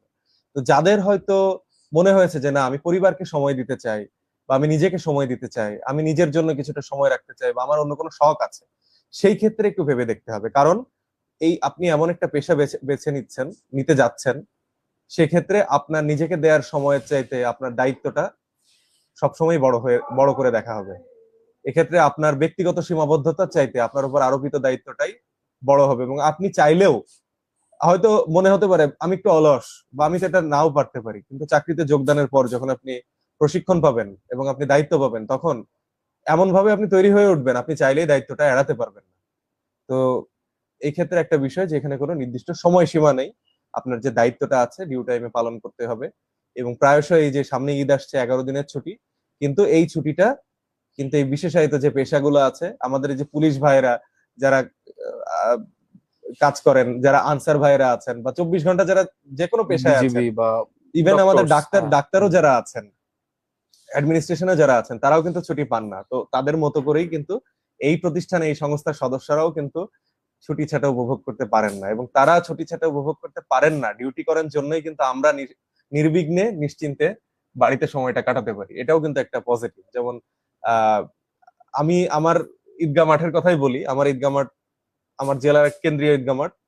তো সেখানে ডিসি মহোদয় উনি নামাজ পড়েন, এসপি মহোদয় আসেন, আর এর আগে যে এমপি মহোদয় ওনারাও আসতেন। তো স্বাভাবিকভাবে প্রোটোকলে যারা থাকতেন বেশিরভাগই দেখতাম যে র্যাব পুলিশ যারা, ওনারা নামাজ পড়তে পারতেন না। তো ছোটবেলায় মনে হতো যে ওনারা কি মুসলমান না, হয়তো হিন্দুদের দেয়, কিন্তু পরবর্তীতে দেখলাম যে না, এটা তাদের part of their job, part of their duty. তো এই ক্ষেত্রেও, এই চাকরির ক্ষেত্রে চ্যালেঞ্জ যেটা মাহিন ভাই বললেন, চ্যালেঞ্জ এইটাই অনেকটা বড়, যে আপনি হয়তো দায়িত্বের খাতিরে আপনি পরিবারকে সব সময় দিতে পারবেন না, নিজের চাহিদাটাও সবসময় পূরণ করতে পারবেন না, এবং এমনও হতে পারে আপনার ব্যক্তিগত সুবিধাকে, ব্যক্তিগত অনেক চাহিদাকে বিসর্জন দিয়ে হলেও আপনার দায়িত্বটাকে পালন করা হচ্ছে। কিন্তু আপনার কিন্তু এর বিপরীতে কোনো অবৈধ সুযোগ সুবিধা আপনি পাবেন না। শুধু আত্মিক তৃপ্তি পাবেন, বা আপনার সিনিয়র যারা আছেন, সহকর্মী যারা আছেন, তাদের কাছ থেকে একটু বাহবা পাবেন। এইটা একটা চ্যালেঞ্জ। আর পাশাপাশি পোস্টিং এর ক্ষেত্রে একটু অনিশ্চয়তা কাজ করে, তবে এটা যাদের পারফরমেন্স ভালো এবং যাদের পারফরমেন্স খারাপ, দুই দুই ধরনের যারা থাকেন তারাও রিস্কে থাকে। যারা খারাপ তাদের তো কেউ অ্যাকোমোডেট করতে চায় না, যারা ভালো সবাই চায়, সবাই তাদের মনে করে যে না একে আমার দরকার। এটা একটা বিষয়।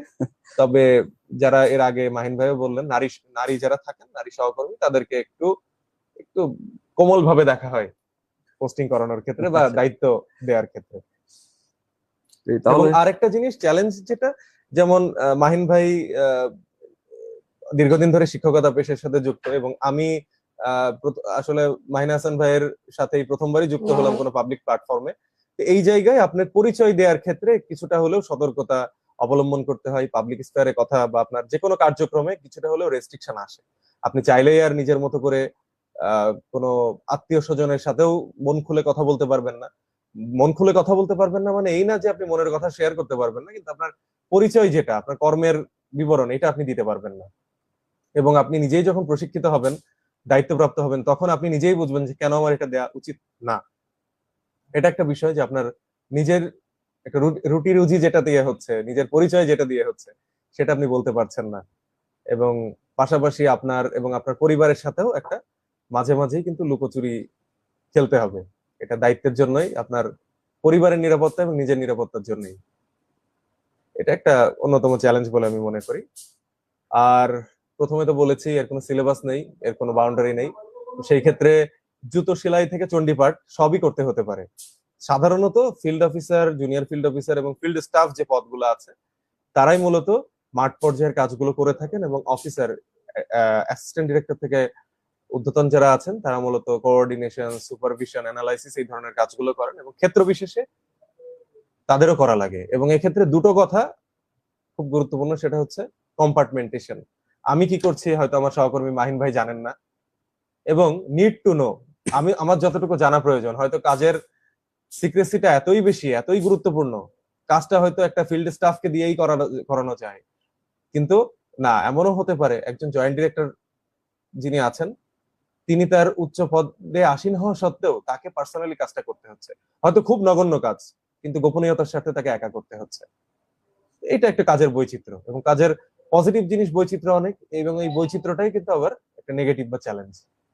তো আমি মনে করি ভাই মোটামুটি বেশ সুবিধা অসুবিধা বলেছি। বর্ণিল একটা ক্যারিয়ার হতে পারে আপনার, আমি যা বুঝলাম।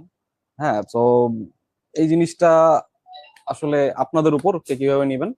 ভাই খুব সুন্দরভাবে এক্সপ্লেন করলেন। আর ভাইয়ের কাছ থেকে এখন জানতে চাই ভাই, আমার যতটুকু জানা সেটা হচ্ছে 5টা ধাপে টোটাল আপনার নিয়োগ পরীক্ষাটা সম্পন্ন হয়।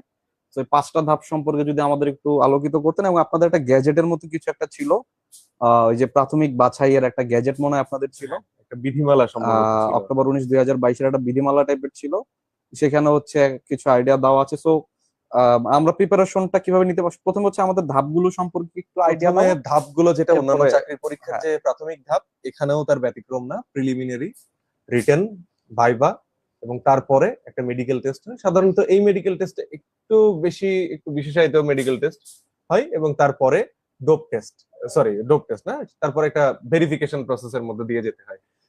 সাধারণত ভেরিফিকেশনটাই এখানে, ভেরিফিকেশন শব্দটা সাধারণত একটু এই সময়ে এসে আমাদের জন্য একটু কঠিন, কিন্তু আসলে ভেরিফিকেশন জিনিসটা এমন না যে খুব বেশি রিগরাস। এটা আপনার যে আপনার জঙ্গি সংশ্লিষ্টতা, সন্ত্রাসী সংশ্লিষ্টতা, আপনার পরিবারের বিভিন্ন সংশ্লিষ্টতা সম্পর্কে দেখা হয়, যাতে আপনি যে কাজগুলো করবেন তার জন্য আপনি যোগ্য কিনা, বা মাদক বা বিভিন্ন যে সংশ্লিষ্টতা গুলোই দেখা হয়, যে আপনি পদের ভারটা নিতে পারবেন কিনা, বা আপনি যে অফিস সিক্রেসি, আপনার কাজের দায়িত্বগুলো ঠিকঠাক পালন করার যোগ্য কিনা, বিভিন্ন প্যারামিটার থেকে আপনার মানসিকতা যাচাই করে এগুলো আসলে নেওয়া হয়। এই বিষয়টা এমন না যে আমার ভেরিফিকেশনে আমি নির্দিষ্ট দল করি জন্য আমাকে নেওয়া হবে, নির্দিষ্ট দল করি না জন্য আমাকে বাদ দেওয়া হবে। এটা আসলে সর্বৈব সত্য বলে আমি দাবি করি না। এটাই ভাই। আমাদের হচ্ছে প্রিলিমিনারিতে যেই গ্যাজেট অনুসারে যে 100 মার্ক, সেখানে বলা আছে বাংলা 25, বাংলা 30, সাধারণ জ্ঞান 20, ইংরেজি 25, আর হইতেছে গণিত 25। মোটামুটি এইটা হইতেছে হচ্ছে আমার 100 নাম্বারের একটা পরীক্ষা। তো এই পরীক্ষাটা অনেকে ধারণা করেন আইবিএ বা এফবিএস বেসড একটা পরীক্ষা হয় বা ফ্যাকাল্টি তারা হয়তো কোয়েশ্চেন করেন, এইটা কতটা সত্য কতটা ভুল, আর আমাদের এই বাংলা ইংরেজি গণিত বা সাধারণ জ্ঞান এগুলা আমরা কিরকম স্টাইলে পড়তে পারি, লাইক বিসিএস এর স্টাইলে পড়তে পারি না ব্যাংকের স্টাইলে পড়তে পারি, বা কিরকম কোশ্চেন কিভাবে আমরা এখন প্রস্তুতিটা নিতে পারি, এটা সম্পর্কে যদি একটু বলতেন। আমরা যদি বিগত কয়েকটা নিয়োগ পরীক্ষার ধারাগুলো দেখি, 12, 14, 16, 18 বা 17 যে নিয়োগগুলো, এগুলো পিএসসি যে সিলেবাস সেই সিলেবাস অনুসারে এবং পিএসসি স্টাইলে অনেকটা প্রশ্নগুলো হয়েছিল। কিন্তু 2019 সালের যে নিয়োগটা, যেটাতে আমি যোগদান করি, এবং 2021 সালের যে নিয়োগ, যেখানে আমার সহকর্মী মাহিন ভাই শেষ পর্যন্ত কোয়ালিফাই করা সত্ত্বেও উনি ভাই ইচ্ছাকৃতভাবেই যোগদান করেননি, হয়তো আরো বেটার অপশনের জন্য উনি চেষ্টা করেছেন, এবং আজকে আলহামদুলিল্লাহ উনি সেখানে পৌঁছেছেন, তার লক্ষ্যে পৌঁছেছেন। তো এই পরীক্ষাগুলো 2019 এবং 21 এবং সর্বশেষ যে 23, এই তিনটা পরীক্ষা আগের পরীক্ষা থেকে ভিন্ন ভিন্ন ধরনের হয়েছিল। আগে যেটা আমি বললাম মাত্রই যে পিএসসি স্টাইলে হয়েছে, 2019 সালে হয়েছিল আইবিএ কেন্দ্রিক পরীক্ষা, অর্থাৎ আইবিএ প্রতিটি ধাপের প্রশ্নগুলো, প্রতিটি ধাপের না, প্রিলিমিনারির প্রশ্নটা আইবিএ করেছিল এবং রিটেনের প্রশ্নটা এমআইএসটি সম্ভবত করেছিল। আর 2021 সালের যে পরীক্ষাটা, ওটা সিটিআই, ঢাকা বিশ্ববিদ্যালয়ের সিটিআই নামে যে ডিপার্টমেন্টটা আছে, বা পরীক্ষক যে ডিপার্টমেন্টটা আছে, তারা করেছিল। এবং সর্বশেষ যে পরীক্ষাটা হয়েছিল, এটাই বিধিমালার আলোকে এনএসআই কর্তৃপক্ষ নিজেই পরীক্ষাটা নিয়েছিল। এবং এই বিধিমালাটা করা আসলে একটা আউটলাইন দেয়া, যে যেই পরীক্ষাটা করুক, সেটা আইবিএ করুক, সিটিআই করুক, এফবিএস করুক, যাতে একটা কনসিস্টেন্সি বজায় থাকে। সেটা বাংলাতে সর্বোচ্চ মার্ক 30, এবং ইংলিশ এবং ম্যাথ 25, ইংরেজি ম্যাথ 25, ইংলিশ সাধারণ এবং জ্ঞান ম্যাথ হচ্ছে ম্যাথ 20। 25, 25, 50, আর সাধারণ জ্ঞান 20। তো এই ক্ষেত্রে আমি মনে করি সিটিআই এবং আইবি এর যে পরীক্ষা দুইটা হয়েছিল, বড় বড় দুইটা নিয়োগ, একদম সহকারী পরিচালক থেকে শুরু করে ফিল্ড স্টাফ এবং মধ্যবর্তী সকল ধাপের পরীক্ষাগুলো তাদের মাধ্যমে হয়েছিল। তো আইবি এবং সিটিআই এর যে প্রশ্নগুলো, আমি ব্যক্তিগতভাবে, মাহিন হাসান ভাই নিজেও অ্যানালাইসিস করেছেন, আমিও দেখেছি, যেটা আইবিএ কেন্দ্রিক প্রিপারেশন নিলে মোটামুটি সিটিআই এর প্রিপারেশন হচ্ছে। আর যারা ব্যাংকের প্রিপারেশন নিচ্ছেন, তাদেরও কিন্তু একটা বড় অংশ কাভার হয়ে যাচ্ছে। যাদের পেট্রো বাংলা, বেবজা বা অন্যান্য যে পরীক্ষাগুলো আছে, ইভেন বাংলাদেশ ব্যাংকের পরীক্ষাও সামনে আসন্ন, তাদের ওই প্রস্তুতিটা কিন্তু এই আইবিএ কেন্দ্রিক প্রিপারেশনের মাধ্যমে এনএসআইটাও যেমন হবে, অন্যান্য পরীক্ষার প্রিপারেশনটাও হবে। তো আমি মনে করি যে ভাই, যে সিলেবাস আছে, আইবিএ কেন্দ্রিক প্রিপারেশনটাই সবচেয়ে যুক্তিযুক্ত। মানে আমি যদি আবারও ফিরে যাই, আমার নিজের ক্ষেত্রেও আইবিএ কেন্দ্রিক প্রিপারেশনটা নিয়েছিলাম জন্য আমার সুযোগ হয়েছিল ওই পরীক্ষাটা ক্র্যাক করার। মানে আইবি হচ্ছে হাইয়েস্ট পিনাকল টাইপের আর কি, মানে Pinnacle type এর। এর থেকে কঠিন কোশ্চেন হওয়া সম্ভব না, এটা এবং প্রিপারেশনটা আইবিএ তে, রাখা উচিত। হ্যাঁ, এবং আইবি এর সিলেবাস অ্যানালাইসিস সম্পর্কে আমি নিজেই, আমার থেকে আমার সহকর্মী মাহিন হাসান ভাই এক্ষেত্রে বস, সেই সবচেয়ে বেশি অভিজ্ঞ। আইবি এর যে স্ট্রাকচার, সে সম্পর্কে আপনি একটু আলোকপাত করেন। আইবির স্ট্রাকচার হচ্ছে আপনার ম্যাথ একটু কঠিন হবে, ইংরেজি একটু কঠিন হবে, ভোকাবুলারি বেশি আসবে, এরকম আর কি।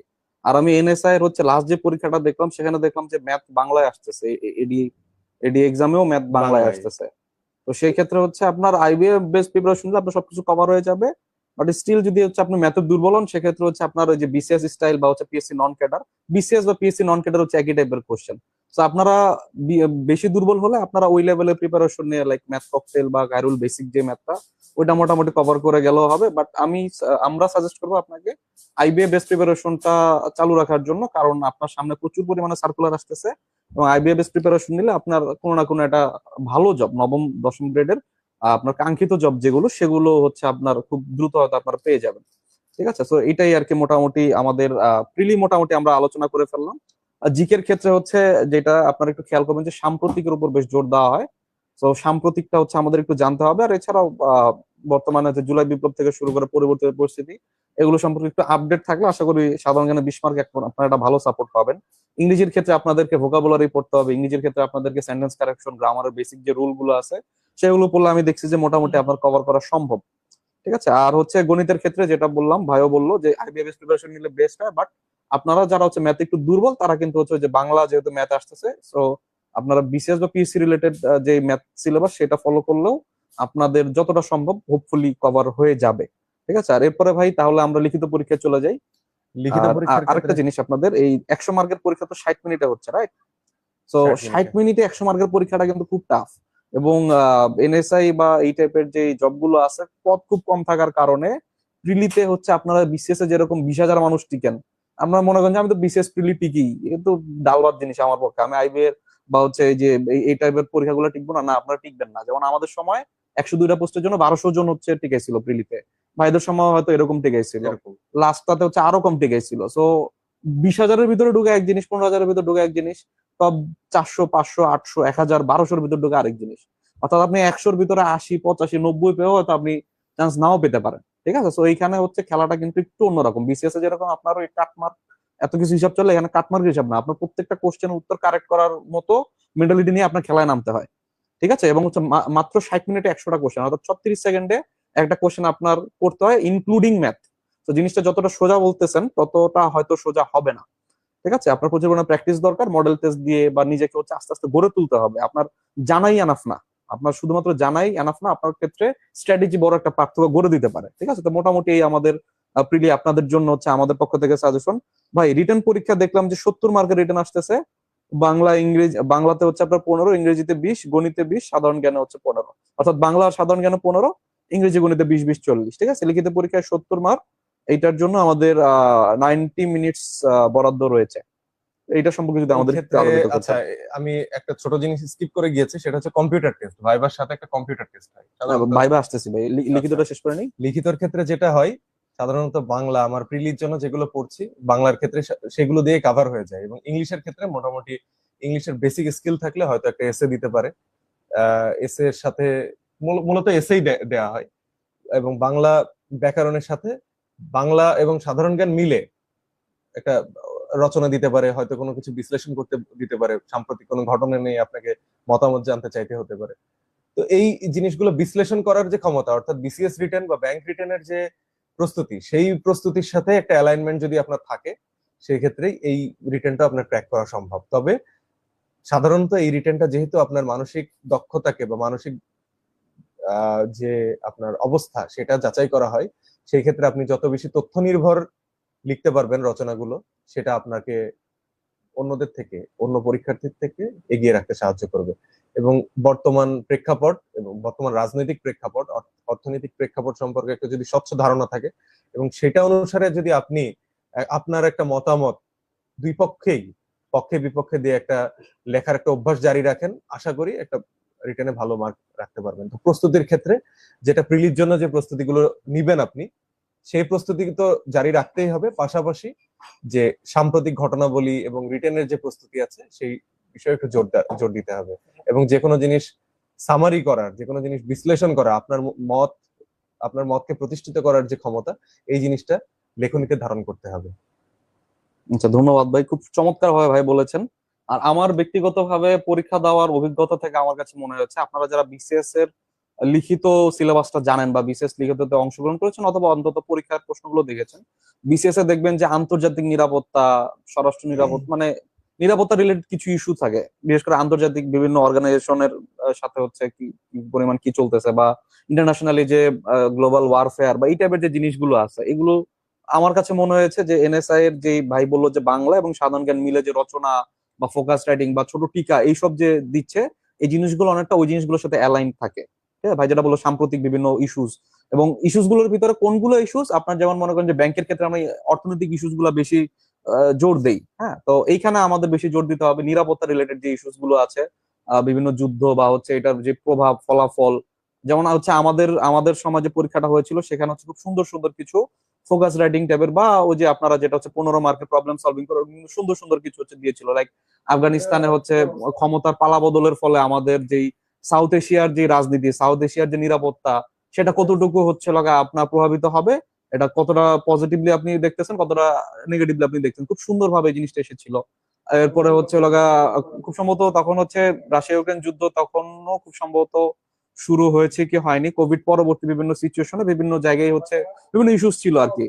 তো এই ইস্যুস নিয়ে লিখতে দিয়েছে, মানে খুব স্মার্ট এবং চমৎকার টাইপের জিনিসপত্র হচ্ছে আমার কাছে মনে হয়েছে তারা দেওয়ার চেষ্টা করে। তো যারা বিসিএস রিটেন একবার দিয়েছেন বা বিসিএস রিটেন সম্পর্কে আইডিয়া আছে, তারা হয়তো কিছুটা হলে একটা এজ পাবেন।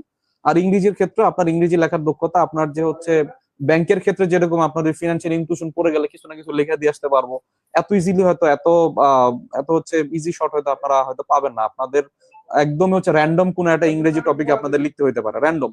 ঠিক আছে, লাইক হচ্ছে আমার আমার স্বপ্ন, বা যেদিন সবকিছু গোলমেল এই টাইপের হচ্ছে লগা র্যান্ডম কোন একটা টপিকে হচ্ছে আপনার মানে ফ্রি হ্যান্ড রাইটিং এর দক্ষতা যদি আপনার না থাকে, শুধুমাত্র আপনার কি বলে আপনি ওই যে শুধু বই পড়ে যে আপনি ফাটাই দিবেন পরীক্ষা, আমার কাছে মনে হয় এটা আপনার জন্য চ্যালেঞ্জিং হতে পারে। জানি না পরিবর্তিত পরিস্থিতি পরীক্ষা কেমন হবে, বাট আমার কাছে মনে হয় যে ফ্রি হ্যান্ড রাইটিংটা হচ্ছে আপনার খুব জরুরি। যে কোনো কিছু নিয়ে আপনি 10 মার্ক 15 মার্কের কিছু না কিছু লিখে দিয়ে আসতে পারবেন।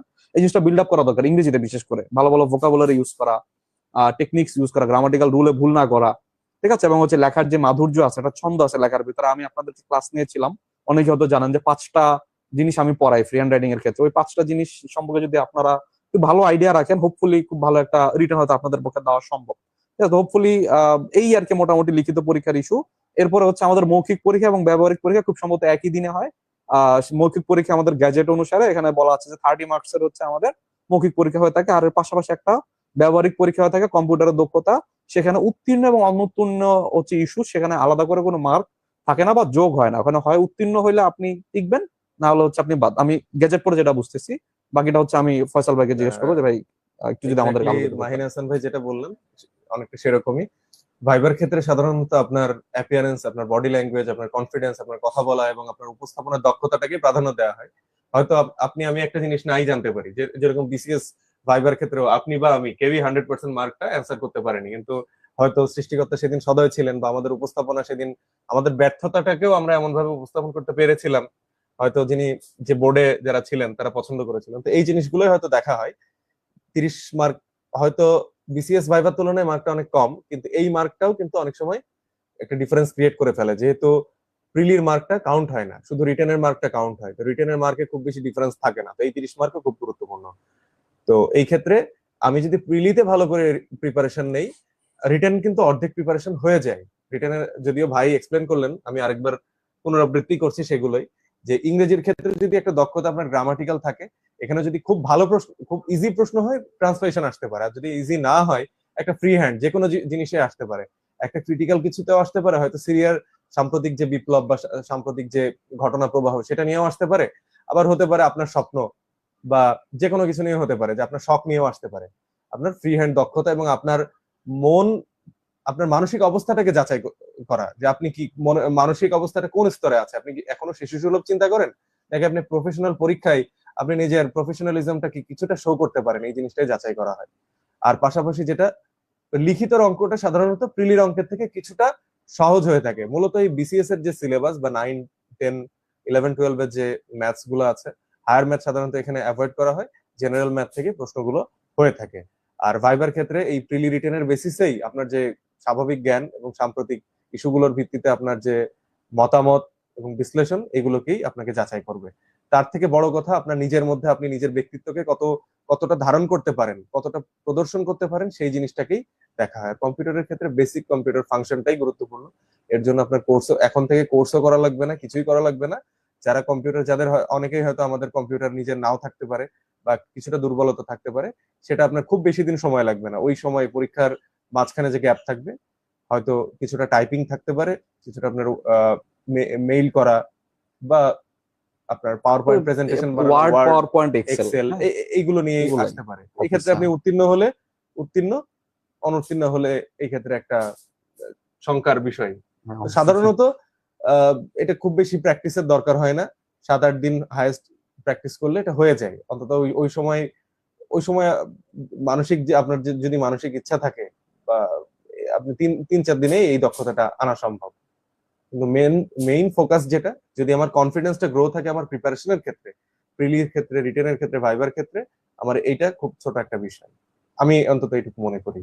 আচ্ছা, তো সৌরভ ভাই যেটা বললো, আপনারা একটু খেয়াল করেন, মৌখিক পরীক্ষা 30 মার্কস আর লিখিত পরীক্ষা 70 মার্কস, রেশিওটা কিন্তু প্রায় 50% মতো। যেখানে হচ্ছে আপনার যে কোনো ব্যাংকের পরীক্ষায় আপনার হচ্ছে 200 মার্কের লিখিত, 25 মার্কের ভাইবা, তাহলে কত? 225-এর ভিতর 25 মার্ক। আর এখানে 100-র ভিতর 30 মার্ক, মানে 30% হচ্ছে টোটাল মার্কেট। এটা কিন্তু মৌখিক পরীক্ষার উপর ডিপেন্ড করছে। সো এইখানে কিন্তু খুব বড় একটা ইস্যু হয়ে দাঁড়াইতে পারে আপনার মৌখিক পরীক্ষা। ঠিক আছে? সো এই মৌখিক পরীক্ষার ব্যাপারে যেটা ভাই বললো, আপনি স্মার্টনেস বা আপনার হচ্ছে ক্যারি করার যে জিনিসটা, সেইটা অনেকটা ম্যাটার করে। যেমন আমার ক্ষেত্রে ভাইকে আমি রিকোয়েস্ট করবো, তার ভাইবা অভিজ্ঞতা যদি চায় ভাই একটু শেয়ার করতে, আমি একটু শেয়ার করি। আমি ভাইবা দিয়েছিলাম, ডিজি মহোদয় স্যার ছিলেন, একজন এক্সটার্নাল স্যার ছিলেন, আরেকজন হয়তো স্যার ছিলেন, উনি ওই সময় রুমে উপস্থিত ছিলেন না, দুজনই আমার ভাইবা নিয়েছিলেন। এবং আমি পড়াশোনা করেছি naval architecture and marine engineering এ, যেটা হচ্ছে বাংলাদেশে 2টা ভার্সিটিতে পড়ানো হয় এবং মেরিন একাডেমিতে কিছু কিছু জিনিসপাতি এগুলার আছে। হ্যাঁ, তো এই জিনিসটা সম্পর্কে সাধারণ মানুষজন জানে না। স্টিল আমার তৎকালীন যে ডিজে মহোদয় স্যার ছিলেন, তিনি আমাকে এমন এমন জায়গা থেকে কোশ্চেন করেছেন আমার ডিপার্টমেন্টের রিলেটেড, আই ওয়াজ অ্যামেজড, মানে তিনি কিভাবে এই জিনিসগুলো জানেন। হ্যাঁ, এবং আমার ভাইবা যে খুব ভালো হয়েছে আমি বলবো না, ভাইবা ইংরেজিতে ম্যাক্সিমামটাই হচ্ছে আমার ইংরেজিতে হয়েছিল। আলহামদুলিল্লাহ ইংরেজি টুকটাক বলতে পারি দেখে হচ্ছে আমি এরকম হচ্ছে তোতলাই নাই বা অনেকে যেটা করেন ক্যারি করতে পারেন না আর কি ইয়ার ভিতর। তো আমার আলহামদুলিল্লাহ ওই সমস্যাটা ওই মোমেন্ট হয় না, এবং আমি অ্যামেজ ছিলাম যতটা মানে কোশ্চেন পারতেছিলাম, আমি নার্ভাস হওয়ার বদলে আমার মুখে হাসি ছিল, আমি অ্যামেজড ছিলাম যে স্যার কিভাবে এগুলো জানে। আমার সবসময় একটা মুখে হাসি ছিল, এবং আমি যে খুব বেশি পারছি তা না, আমি অনেক সিলি সিলি জিনিসগুলো আমার জানা উচিত ছিল, সিলি জিনিস আমি পারি না। বাট স্টিল হচ্ছে আমার প্রথম দিন যেহেতু মেডিকেলে ডাক পেয়েছি, আমার ধারণা আমি হয়তো টপ 30-র ভিতরে ছিলাম, এটা হচ্ছে আমার ধারণা, আমি জানি না অ্যাকচুয়ালি। তো আমার লিখিতও যে খুব আহামরি দিছি তা না। So, আমার কাছে মনে হচ্ছে আপনার নিজেকে ক্যারি করা বা নিজেকে কতটা স্মার্টলি, যেহেতু হচ্ছে আপনার ফিল্ডে কাজ করতে হবে, 10 জনের সাথে কথা বলতে হবে, তথ্য সংগ্রহ করতে হবে, এই জিনিসগুলোর ক্ষেত্রে আপনার, এবং হচ্ছে বিদেশে পোস্টিং এর একটা বিষয় আছে। সো আপনার এই ক্ষেত্রে নিজের স্মার্টনেস, নিজেকে ক্যারি করার জিনিসগুলো আসলে অনেক বেশি ম্যাটার করে। যতটা বেশি আপনার লিখিততে জোর দিবেন তার থেকে অনেক বেশি জোর কিন্তু আপনার নিজের পার্সোনাল ডেভেলপমেন্ট, কথা বলা, গুছিয়ে কথা বলা, ইংরেজি চর্চা, এই জিনিসগুলোর পাশাপাশি কিন্তু আপনার এখন থেকে চর্চা করতে পারেন। কারণ পার্সোনালিটি একদিনে হয় না। আপনার হচ্ছে লিখিত রেজাল্ট দিল, 10 দিন পরে মৌখিক, 10 দিন আপনার পার্সোনালিটি বিল্ড আপ হবে না, তাই না? তো এই জিনিস সম্পর্কে আপনাদেরকে একটা ইয়া দিতে পারি। আর ভাই যেটা বললো যে হইতেছে কম্পিউটার টেস্ট নিয়ে আপনারা অনেকে টেনশন করতেছেন, কম্পিউটার টেস্ট আপনার টাইপিং এর দক্ষতাটা দেখা হয়। আপনি হচ্ছে আমাদের সময় বিজয় বাংলা টাইপ করতে দিত, পরিবর্তিত পরিস্থিতিতে বিজয় বাংলা লাগে কিনা আমি শিওর না, বাট স্টিল আপনাদের বিজয় বাংলার বেসিক টাইপিংটা কোন জায়গায়, অন্তত কোন জায়গায় কোন অক্ষর সরেও সরায়, কোন জায়গায় যুক্ত বর্ণ কোন দিক দিয়ে দেয়, এই জিনিসগুলো সম্পর্কে আপনার আইডিয়া রাখতে হবে। একটা প্যারাগ্রাফ হয়তো আপনাদেরকে দিবে, সেইটা হয়তো আপনাদেরকে টাইপ করে দিতে হবে বিজয় বাংলা, এবং হচ্ছে সেখানে কিন্তু আমরা তো নর্মালি কোন টাইপের কিবোর্ড ইউজ করি, কোয়ার্টিতে হচ্ছে বাংলা ক খ গ ঘ লেখা থাকে, ওখানে কিন্তু থাকবে না। ইন্টারন্যাশনাল কিবোর্ড দেওয়া হয়, মানে যেটা হচ্ছে শুধুমাত্র এবিসিডি, অন্য কিছু নেই। ঠিক আছে, তো আপনার ওগুলো মুখস্থ থাকা লাগবে বিজয়ের কোন জায়গায় কি আছে। ইংরেজি টাইপিং তুলনামূলক আপনারা সবাই মোটামুটি পারি। ঠিক আছে, তো ওইটা হচ্ছে মোটামুটি পারা যাবে। আর হচ্ছে এক্সেল এবং পাওয়ার পয়েন্ট, ওয়ার্ড, এগুলো হচ্ছে বেসিক কিছু জিনিসপাতি। লাইক ধরেন যে আপনার হেডিং অ্যাড করা, ফুটার, নোট, এই টাইপের জিনিসগুলো ওয়ার্ডে বেসিক যে জিনিসগুলো, টেবিল অফ কন্টেন্ট অ্যাড করা, এগুলো হচ্ছে আপনারা পারেন কিনা। এক্সেল এর ক্ষেত্রে হচ্ছে বিভিন্ন হচ্ছে আপনাদের ফাংশন, যেমন মনে করেন যে আপনার অ্যাভারেজ বের করা, ম্যাক্সিমাম মিনিমাম বের করা, ইফ দিয়ে হইতেছে হচ্ছে আপনাদের কোনো একটা ভ্যালু এক্সট্রাক্ট করা, যে আপনার এই শর্ত মিট আপ করলে আপনি ভ্যালুটা নিবেন। বেশি হলে ভি লুক আপ, এই কয়েকটা যদি আপনারা পড়ে যান ফাংশন, বেসিক ফাংশন, আপনারা ইউটিউবে সার্চ দিবেন এক্সেল টিউটোরিয়াল, আপনার 10টা 15টা করে দেখবেন যে টিউটোরিয়াল দেওয়া আছে 15 মিনিটের ভিডিও, ওগুলা পড়ে গেলে ওগুলাই অনেক, অত কঠিন আসে না। আর পাওয়ার পয়েন্টের ক্ষেত্রে আমার যতটুকু অভিজ্ঞতা, একটা হচ্ছে আমাকে পাওয়ার পয়েন্টের প্রিন্টেড শিট দিয়েছিল, আমাকে বলেছিল এই পাওয়ার পয়েন্টটা হুবহু তুমি বানাও, 4 পেজ বা 5 পেজের একটা ইয়া ছিল। তো ওইটা মোটামুটি পাওয়ার পয়েন্টের বেসিক দক্ষতা থাকলে শেপ অ্যাড করা, বলেছে ট্রানজিশন দেওয়া, অ্যানিমেট করা, এগুলো সম্পর্কে বেসিক আইডিয়া যাদের আছে, মানে যারা ভাই ভার্সিটিতে পড়াশোনা করছেন, টুকটাক প্রেজেন্টেশন দিচ্ছেন, তাদের জন্য এগুলো কিছুই না। আর যারা হচ্ছে পড়াশোনার খাতিরে হোক বা ভার্সিটি অতটা সাপোর্টিভ না হোক, সেক্ষেত্রে একটু ল্যাক্স রয়ে গেছে, তারা আমি মনে করি যে একটু প্র্যাকটিস করলে আপনারা ওয়ার্ড, পাওয়ার পয়েন্ট, এক্সেল, এগুলো আসলে বেসিক লেভেলের জিনিস। আর এগুলো এত বেসিক, পরবর্তীতে মনে হতে পারে যে আমার তো এই নলেজটা নেই, আমি কি করব পরবর্তীতে। আপনি যদি কর্মক্ষেত্রে কখনো যান, 1 মাস থেকে 2 মাসের মধ্যে আপনি ওই বিষয়ে আরেকজনকে প্রশিক্ষণ দিতে পারবেন, এরকম ক্যাপাসিটি আপনার গ্রো করবে। এটাই, সো এটা নিয়ে আসলে আপনাদের অত টেনশন করার দরকার নেই। তো মোটামুটি আমরা প্রিলি রিটেন, ভাইবা এবং ব্যবহারিক সবই কভার করে ফেলছি। লাস্ট একটা জিনিস হচ্ছে, ভাই বললো যে মেডিকেলের যে বিষয়টা, মেডিকেল নিয়ে ভাই অনেকের আগ্রহ আছে, যেমন হাইটের বিষয়, অনেকের চোখের 6x6 নেই, অনেকের কালার ব্লাইন্ড, মানে কি কি টাইপের হচ্ছে টেস্ট নেওয়া হয় এবং কোন কোন ক্ষেত্রে হচ্ছে অযোগ্যতা হিসেবে বিবেচনা করা হয়। মেডিকেলে যদি একদম থাম্ব রুল যদি বলি, কেউ যদি মাদক সেবী না হন তাহলে আর কোনো চিন্তা নেই। আর যে ক্ষেত্রে কারোর হাইটের বার দেয়া আছে, হাইটের বার ছাড়া, মাদক সেবী ছাড়া আর কোনো সমস্যা নেই। কারোর কালার ব্লাইন্ড হলে বা অন্য কোনো সমস্যা হলে এইগুলো কোনো বাদ দেওয়ার ক্ষেত্রে কোনো অজুহাত না। 6x6 কি দেখে? 6x6 চশমা সহ। প্রশ্ন সহ। তবে না হলেও যে আপনি বাদ পড়বেন এরকম কোনো নিশ্চয়তা নেই, যে এটা নেই, হতে পারে কারোর, তখন আপনাকে সেই ক্রাইটেরিয়াতে ম্যাচ করবে আর কি। এখন হয়তো কোনো কোটা নেই, কিন্তু আপনার যদি একজনের যদি সেই দক্ষতা থাকে, সেই মেধা থাকে, অবশ্যই কর্তৃপক্ষ তাকে সেভাবে মূল্যায়ন করবে। কিন্তু যে ক্ষেত্রে হাইট লাগবে, হাইটটা একটা ইস্যু। আর হাইট যেখানে না লাগবে, সেই ক্ষেত্রে মাদক সেবী না হলে অন্যান্য, হয়তো অনেকেরই ফিজিক্যাল কন্ডিশন অনুসারে আলাদা আলাদা রোগ থাকতে পারে, বংশজনিত রোগ থাকতে পারে, অক্ষমতা থাকতে পারে, তো এটা কোনো ইস্যু না, এটা ওইভাবেই জাজমেন্ট করা হবে। আচ্ছা, ওই তো আপনার চেস্টের মনে হয় একটা এক্সরে নেওয়া হয়, আর ডোপ টেস্ট, ইউরিন নেওয়া হয় ডোপ টেস্টের Urine জন্য, নেওয়া হয়, ব্লাড টেস্ট নেওয়া হবে আপনার বেসিক কোনো সমস্যা আছে কিনা, এটা খুবই বেসিক। হ্যাঁ, এমন না যে হচ্ছে এনএসআই নিজস্ব ল্যাবে, এটা হচ্ছে কোনো সরকারি হাসপাতালে আপনারা নর্মাল যেই টেস্ট গুলা করেন বিভিন্ন চাকরির ক্ষেত্রে ওই কাছাকাছি সাধারণত ল্যাবে। মানে সরকারি কোনো সফিস্টিকেটেড ল্যাবে, আমাদের সময় সিএমএইচ এ করা হয়েছিল। আচ্ছা আচ্ছা, তো মোটামুটি এই, আর আর কি থাকতে পারে প্রশ্ন? আমি ভাই অনেকে হচ্ছে কমেন্ট করেছেন বিভিন্ন প্রশ্ন, এইটা হচ্ছে আমরা আপনাদের যাদের প্রশ্ন আছে তারা এখনো কমেন্ট করতে পারেন, আমি একটু পড়তেছি, ভাই প্রাসঙ্গিক হলে উত্তর দেওয়ার চেষ্টা ঠিক করবেন। আছে। ঠিক আছে। আচ্ছা, কম্পিউটারের বিষয়টা হইতেছে কম্পিউটার না পারলে কি বাদ দেয়? হ্যাঁ, এটা অলরেডি হচ্ছে আমরা ক্লিয়ার করে দিয়েছি, কম্পিউটার পরীক্ষায় উত্তীর্ণ হইতেই হবে। আপনি ফার্স্ট হন, আপনি কম্পিউটার পরীক্ষা অনুত্তীর্ণ, আপনাকে হয়তো বিবেচনা করা হবে না। ঠিক আছে। আচ্ছা, এরপরে অনেকগুলো কমেন্টই এসেছে। এরপর একটা কমেন্ট এসেছে যে আচ্ছা, প্রিলিমিনারি লিখিত ভাইবার মধ্যে পার্থক্য কিরকম থেকে? ভাই আমাদেরকে টোটাল জার্নিটা সম্পর্কে বলেন, আচ্ছা, যে এই ক্ষেত্রে সার্কুলার থেকে নিয়োগ এই পর্যন্ত ক্ষেত্রে কিরকম সময় লাগবে? একটা একটা পজিটিভ জিনিস, যেটা খুবই পজিটিভ, যেহেতু আমাদের গত বছর থেকে স্বাভাবিক প্রক্রিয়াতে যে নিয়োগ সার্কুলার গুলো হওয়ার কথা ছিল, পরীক্ষাগুলো হওয়ার কথা ছিল, সেগুলো আপনারা জানেন যে এই বৈরী পরিবেশে হচ্ছে না, স্বাভাবিকভাবে সম্ভব হচ্ছে না। তো এই মুহূর্তে আমার কোনো সামনে নিয়োগ বা নিয়োগ পরীক্ষাগুলো অনেকটাই কম। তো এনএসএ এর ক্ষেত্রে বা এই দপ্তরের একটা বিশেষত্ব, খুব অল্প সময়ের মধ্যে, যেভাবে বাংলাদেশ ব্যাংক খুব অল্প সময়ের মধ্যে নিয়োগগুলো শেষ করে ফেলে, তো এই দপ্তরও খুব অল্প সময়ের মধ্যে পুরো নিয়োগ প্রক্রিয়া প্রিলিমিনারি, আমাদের যে সার্কুলারের ডেট আছে, কবে লাস্ট ডেট কবে ভাই? 20 এপ্রিল খুব সম্ভবত। এপ্রিল। আমি আমি ভেতরের খবর জানি না, এবং এটা জানার চেষ্টা করাটাও একটা অপরাধ হিসাবেই ধরবো। যদি এপ্রিলে হয়, আমরা ধরে নেব মে জুন জুলাইয়ের মধ্যেই হয়ে যাবে, সর্বোচ্চ জুলাই, 2 মাস আড়াই মাসের দুই মতো থেকে আমরা আড়াই রাখবো। মাসের মধ্যে হয়ে যাবে, যেহেতু এটা নিয়োগ দেওয়া হয়েছে এবং গুরুত্বপূর্ণ একটা দপ্তরে লোক চেয়েই নেওয়া হয়েছে। 5 বছর এখানে ওয়েট করাবে না, খুব দ্রুতই প্রিলিটা হবে, এবং সর্বোচ্চ প্রিলির রেজাল্ট যেদিন দেবে 15 দিন থেকে 2 সপ্তাহ থেকে 3 সপ্তাহের মধ্যে রিটার্ন হয়ে যাবে। এবং এই রেজাল্টটা হতে হয়তো রিটার্নের খাতা, এটা রিটার্নের ভলিউম অনুসারে কি পরিমাণ টেক আবে রিটার্নে, সে অনুসারে হয়তো 1 থেকে 1.5 মাসের মধ্যেই ভাইবার কল আসা শুরু হয়ে যাবে। এবং যেহেতু খুব অল্প পরিমাণ নিয়োগ, এবার টোটাল 256 এগেনস্টে তো খুব বেশি ভাইবার থাকবে না, ভাইবা ক্যান্ডিডেট থাকবে না, হয়তো টোটাল জার্নিতে আমি মনে করি 8 মাস, সর্বোচ্চ গেলে 8 মাস একটা সময় লাগতে পারে, ইনক্লুডিং ভেরিফিকেশন। আর যদি প্রিলি রিটার্ন ভাইবা বলি, 3 থেকে 4 মাসের মধ্যে হওয়া সম্ভব। এখন তারপরেও প্রেক্ষাপট বা বিভিন্ন ইস্যু এই ক্ষেত্রে কাজ করে, বা কর্তৃপক্ষ যদি মনে করে, বা যদি এক্সটার্নাল কেউ টেন্ডার পায়, আইবিএ হোক বা অন্য কেউ টেন্ডার পায়, তারা যদি সময় নেয়, সেক্ষেত্রে হয়তো কিছুটা সময় লাগতে পারে।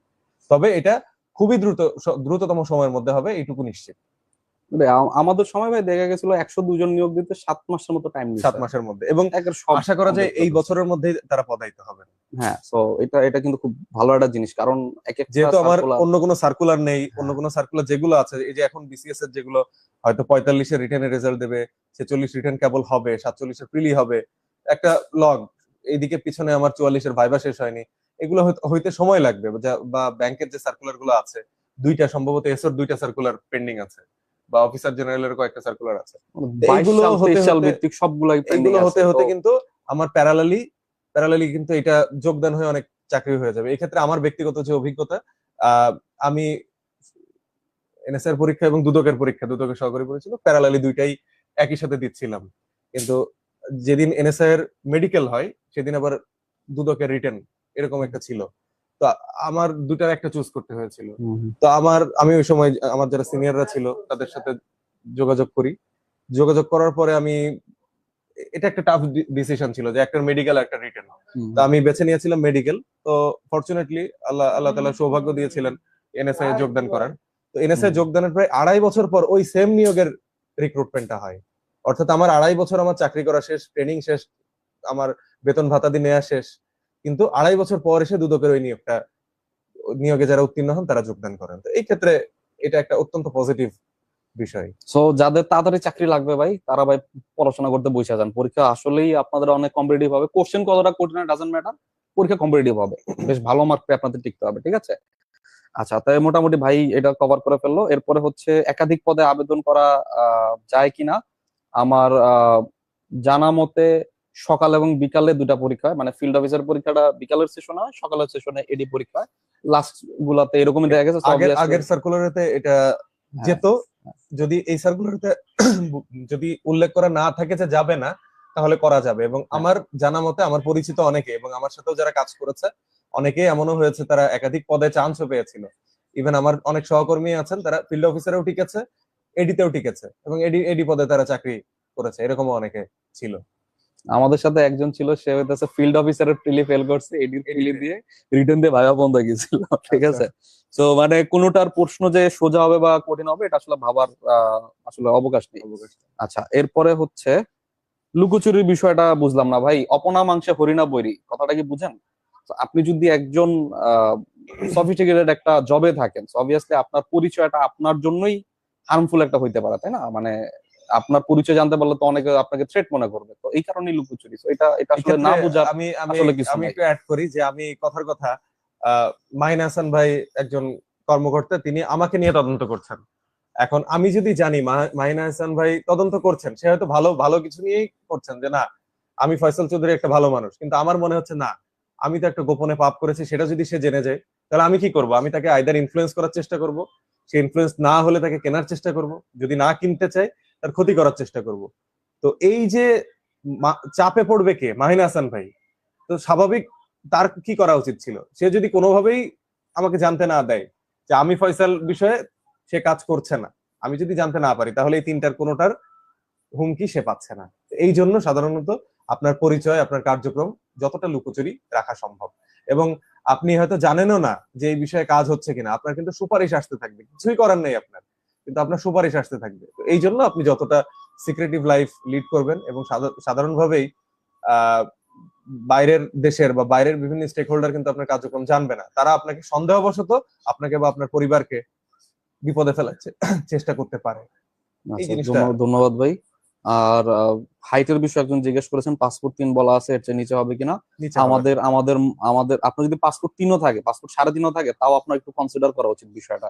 কারণ আপনার স্কেল আর অ্যাকচুয়াল যেটা মেজারমেন্ট সেটা কিন্তু একটু এদিক সেদিক হয়, এবং ওইটা বরঞ্চ একটু বেশি লাগে। 4 হলে হয়তো আপনার হয়তো দেখা যাবে যে 3 আসবে, তাই না? এরকম হইতে পারে। তবে আমার আমার পরামর্শ হচ্ছে, যদি 2-1 ইঞ্চি আপনার কাছে যদি মনে হয় যে না আমার হাইট 1 ইঞ্চি কম হচ্ছে বা 1.5 ইঞ্চি কম হচ্ছে, হাফ ইঞ্চি কম হচ্ছে, কনফিউশন থাকে, ট্রাই করেন, মেডিকেল পর্যন্ত যান, যেটা আমি এর আগে বলেছি। এক একজনের ক্যাপাবিলিটি এক এক রকম এবং এটা যেহেতু একটা বিশেষায়িত পেশা, তো সেই ক্ষেত্রে যদি কর্তৃপক্ষ আপনাকে মনে করে, কনসিডার করবে। আর যদি না করে, যেহেতু আপনি হাইট অনুসারে বাদ, অন্যান্য পরীক্ষার প্রিলি ফেলের মতো হয়তো মেডিকেলে ফেল হিসেবে আপনি গণ্য হবেন। তো সেই ধাপ পর্যন্ত যাওয়াটাই আমার ব্যক্তিগতভাবে মনে হয় একটা পরামর্শ। আচ্ছা, আরেকটা প্রশ্ন এসেছে যে হচ্ছে বন্ড সাইন করার কোনো বিষয় আছে কিনা, চাকরি ছেড়ে যাওয়ার কোনো ইয়ে আছে কিনা? তো এইটা নিয়ে বেশি ডিপে না যাওয়া উচিত হবে, তাও আর কি ভাই যদি একটু বন্ড আইডিয়া সাইন দিতেন। এটা আসলে ডিপেন্ড করে আপনার নিয়োগের উপরে। যেমন মাহিনা হাসান ভাইয়ের সময়টাতে বন্ড সাইনের একটা ব্যাপার ছিল, কিন্তু আমাদের সময় ছিল না, বা আমার পূর্ববর্তী যে সময়গুলো ছিল সেই সময় ছিল না। কিন্তু আবারও বলছি, যেহেতু এটা একটা বিশেষায়িত সার্ভিস, কর্তৃপক্ষ চাইলে আপনাকে সেই ব্যবস্থাটা আপনাকে করাতে পারে, বা সেই চুক্তির মধ্যে আপনাকে কিন্তু প্রথমেই বাধ্যবাধকতা আরোপ করতে পারে। কিন্তু প্রথমে যদি না থাকে, সেই ক্ষেত্রে হয়তো আপনি যোগদান করতে পারবেন। এবং অন্যান্য সরকারি চাকরিতে যেভাবে পদত্যাগ করতে হয়, যে নিয়মে, চাকরি স্থায়ী না হলে 1 মাসের বেতন, চাকরি স্থায়ী হলে 3 মাসের বেতন, এবং প্রসিডিওর মেনটেন করে সেভাবে আপনি করতে পারবেন। তো এই আর কি। আর পরীক্ষা দেওয়া যায় কিনা এনএসআই চাকরি করা অবস্থায়, এটা আসলে ডিপেন্ড করবে এটা আপনার depend পোস্টিং করবে, হ্যাঁ। পোস্টিং কোন জায়গায় বা বস কিরকম, এটা অনেক কিছু উপর ডিপেন্ড করে। বাট এটা আসলে ভাই যেটা বললাম, ভাই যেটা বললো, এটা করার মতো চাকরি। হ্যাঁ, সো এটা ওইভাবেই আপনারা কনসিডার করবেন। এবং যেহেতু ট্রেনিংটা বেশ রিগোরাস এবং আপনাকে বাইরে নিয়ে যাওয়ার একটা ইয়ে আছে, সো আপনার পিছনে বেশ ভালো একটা ইনভেস্টেড, তো এই কারণে অবভিয়াসলি পরীক্ষা অন্যান্য জায়গায় দেওয়াটা হয়তো ভালো চোখে দেখার কথা না। এবং আপনি যে বিষয়গুলো নিয়ে কাজ করবেন সেগুলো অত্যন্ত স্পর্শকাতর, গুরুত্বপূর্ণ, এবং আরেকজনের জন্য হয়তো ক্ষতির কারণও হতে পারে, কিন্তু আলটিমেটলি দেশের জন্য ভালো। তো এই একটা, আপনি নিজেও একটা নিরাপত্তাহীনতায় পড়বেন যদি আপনি নিজেকে ডিসক্লোজ করেন, বা আপনি যদি অন্য চাকরিতে যে বলেন আমি এগুলো নিয়ে কাজ করেছি, এই করেছি, সেই করেছি, বা আপনি যদি আরেকজনকে ব্ল্যাকমেল করার চেষ্টা করেন, আপনি নিজেই কিন্তু বিপদে পড়বেন। এই জন্য এগুলো ডিসকারেজ করা হয়। ফয়সাল ভাই আসছে, ফয়সাল ভাই আমরা সাইড করে ফালা রাখি ভাই, কোন কি তোদের ওদের নেওয়া যায়। আচ্ছা ভাই, আচ্ছা, অনেকে বলছেন দাগ আছে, এটা সেটা দাগ টাগ নিয়ে কোনো সমস্যা নাই মেডিকেলে। আর লাস্ট বার এক্সাম টেকার কে ছিল এটা কেউ জানে না ভাই। এটা ভাই একটা আইডিয়া দিচ্ছেন এক্সাম টেকার কিভাবে কি হয়েছে, হয়তো একটা ভালো আইডিয়া পেয়ে গেছেন। আর এক্সাম টেকার আপনারা ধরে নেন যে এনএসআই নিজস্ব কোন একটা নিজস্ব উপায় তারা হচ্ছে প্রশ্নটা দিবে। সিলেবাস দিয়ে হয়তো বিশেষজ্ঞ হুম, যারা আছেন তাদের সমন্বয়ে একটা বোর্ডের মাধ্যমে হয়ে থাকে। তো যেহেতু এই বছর আইবিএ বা আমরা প্রশ্ন অ্যানালাইসিস করলেই কিন্তু আমরা দেখতে পারবো যে আইবিএ কেন্দ্রিক যে প্রিপারেশন সেটা নিলেই মোটামুটি আমার সিলেবাসটা কভার হয়ে যায়। আচ্ছা, অনেকে ভেরিফিকেশন প্রসেস নিয়ে জিজ্ঞাসা করছেন। ভেরিফিকেশন নিয়ে আমি একদম সংক্ষেপে বলি, পুলিশের পাশাপাশি এনএসআই একটা ভেরিফিকেশন। অন্যান্য চাকরিতে শুধুমাত্র পুলিশ ভেরিফিকেশন হয়, কোনো কোনো চাকরিতে শুধুমাত্র এনএসআই ভেরিফিকেশন হয়। এখানে হচ্ছে বোথ হয়ে থাকে আমার জানা মতো, রাইট ভাই? রাইট। এটা নিয়ে আমরা বেশি কথা বললাম না, সার্কুলার থেকে এটা হচ্ছে বলে ফেলছি, কম্পিউটার টেস্ট নিয়ে এই বলে ক্ষেত্রে ফেলছি। ওই যে যেটা ডিপে যদি সন্ত্রাসী মাদক জঙ্গি সংশ্লিষ্টতা না থাকে বা পরিবারের কারণ না থাকে, আপনি এখানে নিশ্চিন্তে এই প্রসেসটা আর আপনি অংশগ্রহণ যদি করতে বাংলাদেশের নাগরিক হন এটা প্রমাণ বাংলাদেশের করতে নাগরিক। পারেন, ঠিক আছে? বাংলাদেশের নাগরিক না হইলে এটা ঝামেলা। এখন রিটেন নিয়ে কিছু এটা কিন্তু বলবেন না। অনেকেরই একটা ভীতির কারণ, কিন্তু স্বাভাবিকভাবে দেখা যায় যে কোনো ভেরিফিকেশনের ক্ষেত্রে এনআইডি কার্ডের ক্ষেত্রে নামের মিল নেই। হয়তো আমার কাছে মনে হচ্ছে যে না আমার মায়ের নাম এটা, কিন্তু হয়তো তার নাম ভুল হয়েছে। হুম, হুম। এটা কেন আমার ভেরিফিকেশনে ইফেক্ট করবে? কিন্তু আপনারা লক্ষ্য করবেন যে অনেক সময় মুক্তিযুদ্ধের সনদ বা বিভিন্ন যখন কোটা ছিল বিভিন্ন কোটা জালিয়াতি হয়েছে কিন্তু এই নাম চেঞ্জ করে, চাচার নাম চাচা মুক্তিযোদ্ধা, চাচার নামটাকে বাবার নামে বসিয়ে মুক্তিযোদ্ধার কোটাটা নিয়ে গিয়েছে। এই জন্য ভেরিফিকেশন মানে যে আপনাকে শুধু রাজনৈতিক জিনিসটাই দেখবে, বিষয়টা কিন্তু এমন না। আপনার প্রত্যেকটা আপনার ডকুমেন্ট গুলো, অনেকেই আছে যারা কি করে অনার্স পাস না সত্ত্বেও বা মাস্টার্স পাসের বাধ্যবাধকতা থাকলেও না সত্ত্বেও একটা জাল সার্টিফিকেট নীলক্ষেত থেকে নিয়ে ওটা সাবমিট করে দেয়। বা আপনার অ্যাপ্লাই করার সময় তো কিছু দরকার নেই, আপনি একটা র্যান্ডম বসিয়ে অ্যাপ্লাই করে ফেললেন। এই বিষয়গুলো হয়ে থাকে জন্যই ভেরিফিকেশন পোস্ট ভেরিফিকেশনটা দরকার হয়। এরপর একজন জিজ্ঞাসা করছেন সিজিপিএ আর ইউনিভার্সিটি ম্যাটার করে কিনা। এখন এই বিষয়ে মাহিন ভাই আমার চেয়ে বেটার বলতে পারবে। আচ্ছা, এগুলো নিয়ে আপনাদের অনেক ফাওয়ালাপ, সিজিপিএ, ভার্সিটি, রেজাল্ট, এরপরে আর কি কি জানি হচ্ছে। অনেকে বলছেন ভাই আপনার যোগ্যতা থাকলে আপনার চাকরি কেউ আটকাবে না। হ্যাঁ, আপনার যোগ্যতা আছে, আপনি ভালো পরীক্ষা দিয়েছেন, রিটেন ভাইবা ভালো দিয়েছেন, ভাইবাতে আপনি স্মার্টলি নিজেরা ক্যারি করছেন, ডাজন্ট ম্যাটার। অনেক পাবলিক ভার্সিটির পোলাপান ইংরেজি বলতে পারে না, হ্যাঁ, চলাফেরা দেখলে মনে হয় না এরা অফিসার সুলভ আচরণ করতেছে, তো তারা তো অবভিয়াসলি চাকরি পাবে না। কিন্তু অনেক অখ্যাত ভার্সিটি, প্রাইভেট ভার্সিটি বা বিভিন্ন জায়গা থেকে অনেকেই স্মার্টলি নিজেকে হচ্ছে ওইরকম ভাবে নিজেকে গড়ে তুলছে, তারা অবভিয়াসলি চাকরি পাবে। তো এটা নিয়ে আসলে পাবলিকে পড়ছি দেখে আমার চাকরি হয়ে যাবে বিষয়টা এরকম না। বা হচ্ছে আমার সিজিপিএ কম বেশি, সিজিপিএ তো বাদ দেয় নাই আপনাকে, আপনাকে বলে নাই যে আপনার 3 সিজিপিএ লাগবে, এটা তো আপনাকে বলে নাই। So it doesn't matter. আর সিজিপিএ এর ব্যাপার যেটা, সেটা হইতেছে সিজিপিএ রিফ্লেক্ট করে আপনি আসলে ছাত্র জীবনে কতটুকু সিরিয়াস ছিলেন। বাট এটা থেকে সরকারি চাকরির ক্ষেত্রে এটা আমার কাছে মনে হয় না স্যাররা অত বেশি চিন্তা ভাবনা করে। প্রাইভেটের ক্ষেত্রে এটা একটু দেখা হয় বেশি, কারণ সরকারি ক্ষেত্রে দেখা যায় কি যারা 3 এর নিচে সিজি তারাই বরঞ্চ চাকরির ক্ষেত্রে এটা বেশ ভালো করতেছে, তাই না? তো এই কারণে আসলে সিজিপিএ নিয়ে আসলে আপনাদের খুব বেশি টেনশন করার আমার মনে হয় না প্রয়োজন রয়েছে। আচ্ছা, এরপরে আর কি আমি খুব দ্রুত শেষ করে দেবো, অনেকক্ষণ হয়ে গেছে বাইরে বসায় রাখছি। হ্যাঁ, মানে সারা দিন শেষে আজকে হচ্ছে আমাদের এক্সামও ছিল, টানা 2টা এক্সাম দেওয়ার রিগোরাস পরে একটা রিগোরাস একটা রুটিনের ভিতর দিয়ে আমরা যাইতেছি। তো এই আর কি, আমরা খুব দ্রুত শেষ করে দেবো। আর অল্প কয়েকটা কোশ্চেন নেবো, কোশ্চেন গুলো কোথায় গেল, একটা মিনিট।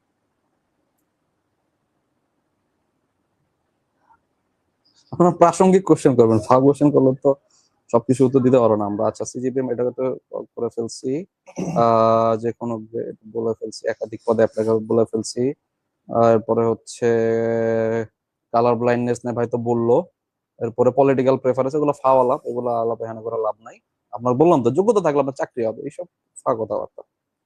এগুলো কে আমি জানি না এগুলো কোথেকে ছড়াইছে, আপনার কোটা নাই কিছু নাই, তো এটা নিয়ারলি ইম্পসিবল। হ্যাঁ, তোমার প্রাইভেসি, ফ্যামিলি থ্রেট, কনসেপ্ট, ওই যে প্রাইভেসি টাইভেসি, এটা হচ্ছে আপনি ভাই মেনটেন করবেন। হ্যাঁ, আপনি রাস্তাঘাটে হচ্ছে লগে আপনি টি শার্ট, এই যে এরকম আমি যেমন ভিক্টরসের টি শার্ট বানাইছি, আপনি একটা বানাইলেন, আপনি বিদেশে গিয়ে ওই আমার চিনোস, আমি এই সংস্থায় চাকরি করি, এগুলা করলে ভাই বিপদ। হ্যাঁ, আপনার যতটা এটা আপনি অফিসার হইলে এই জিনিসগুলো অটোমেটিক আপনাদের ভিতর চলে আসবে। হ্যাঁ, এগুলা আপনাদের ট্রেনিংও দেওয়া হবে।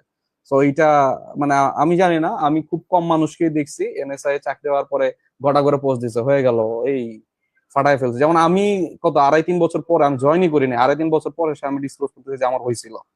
হ্যাঁ, মেডিকেল কিন্তু আমি দেই নাই।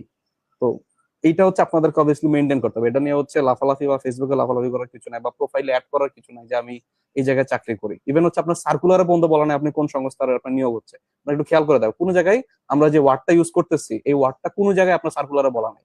ঠিক আছে? তো এতটুকু সিক্রেসি অবভিয়াসলি আপনার মেনটেন করা উচিত, এটা এটা স্বাভাবিক, কমন সেন্স। আচ্ছা, এরপরে এক্সাম প্যাটার্ন নিয়ে হচ্ছে আলোচনা করা হয়েছে।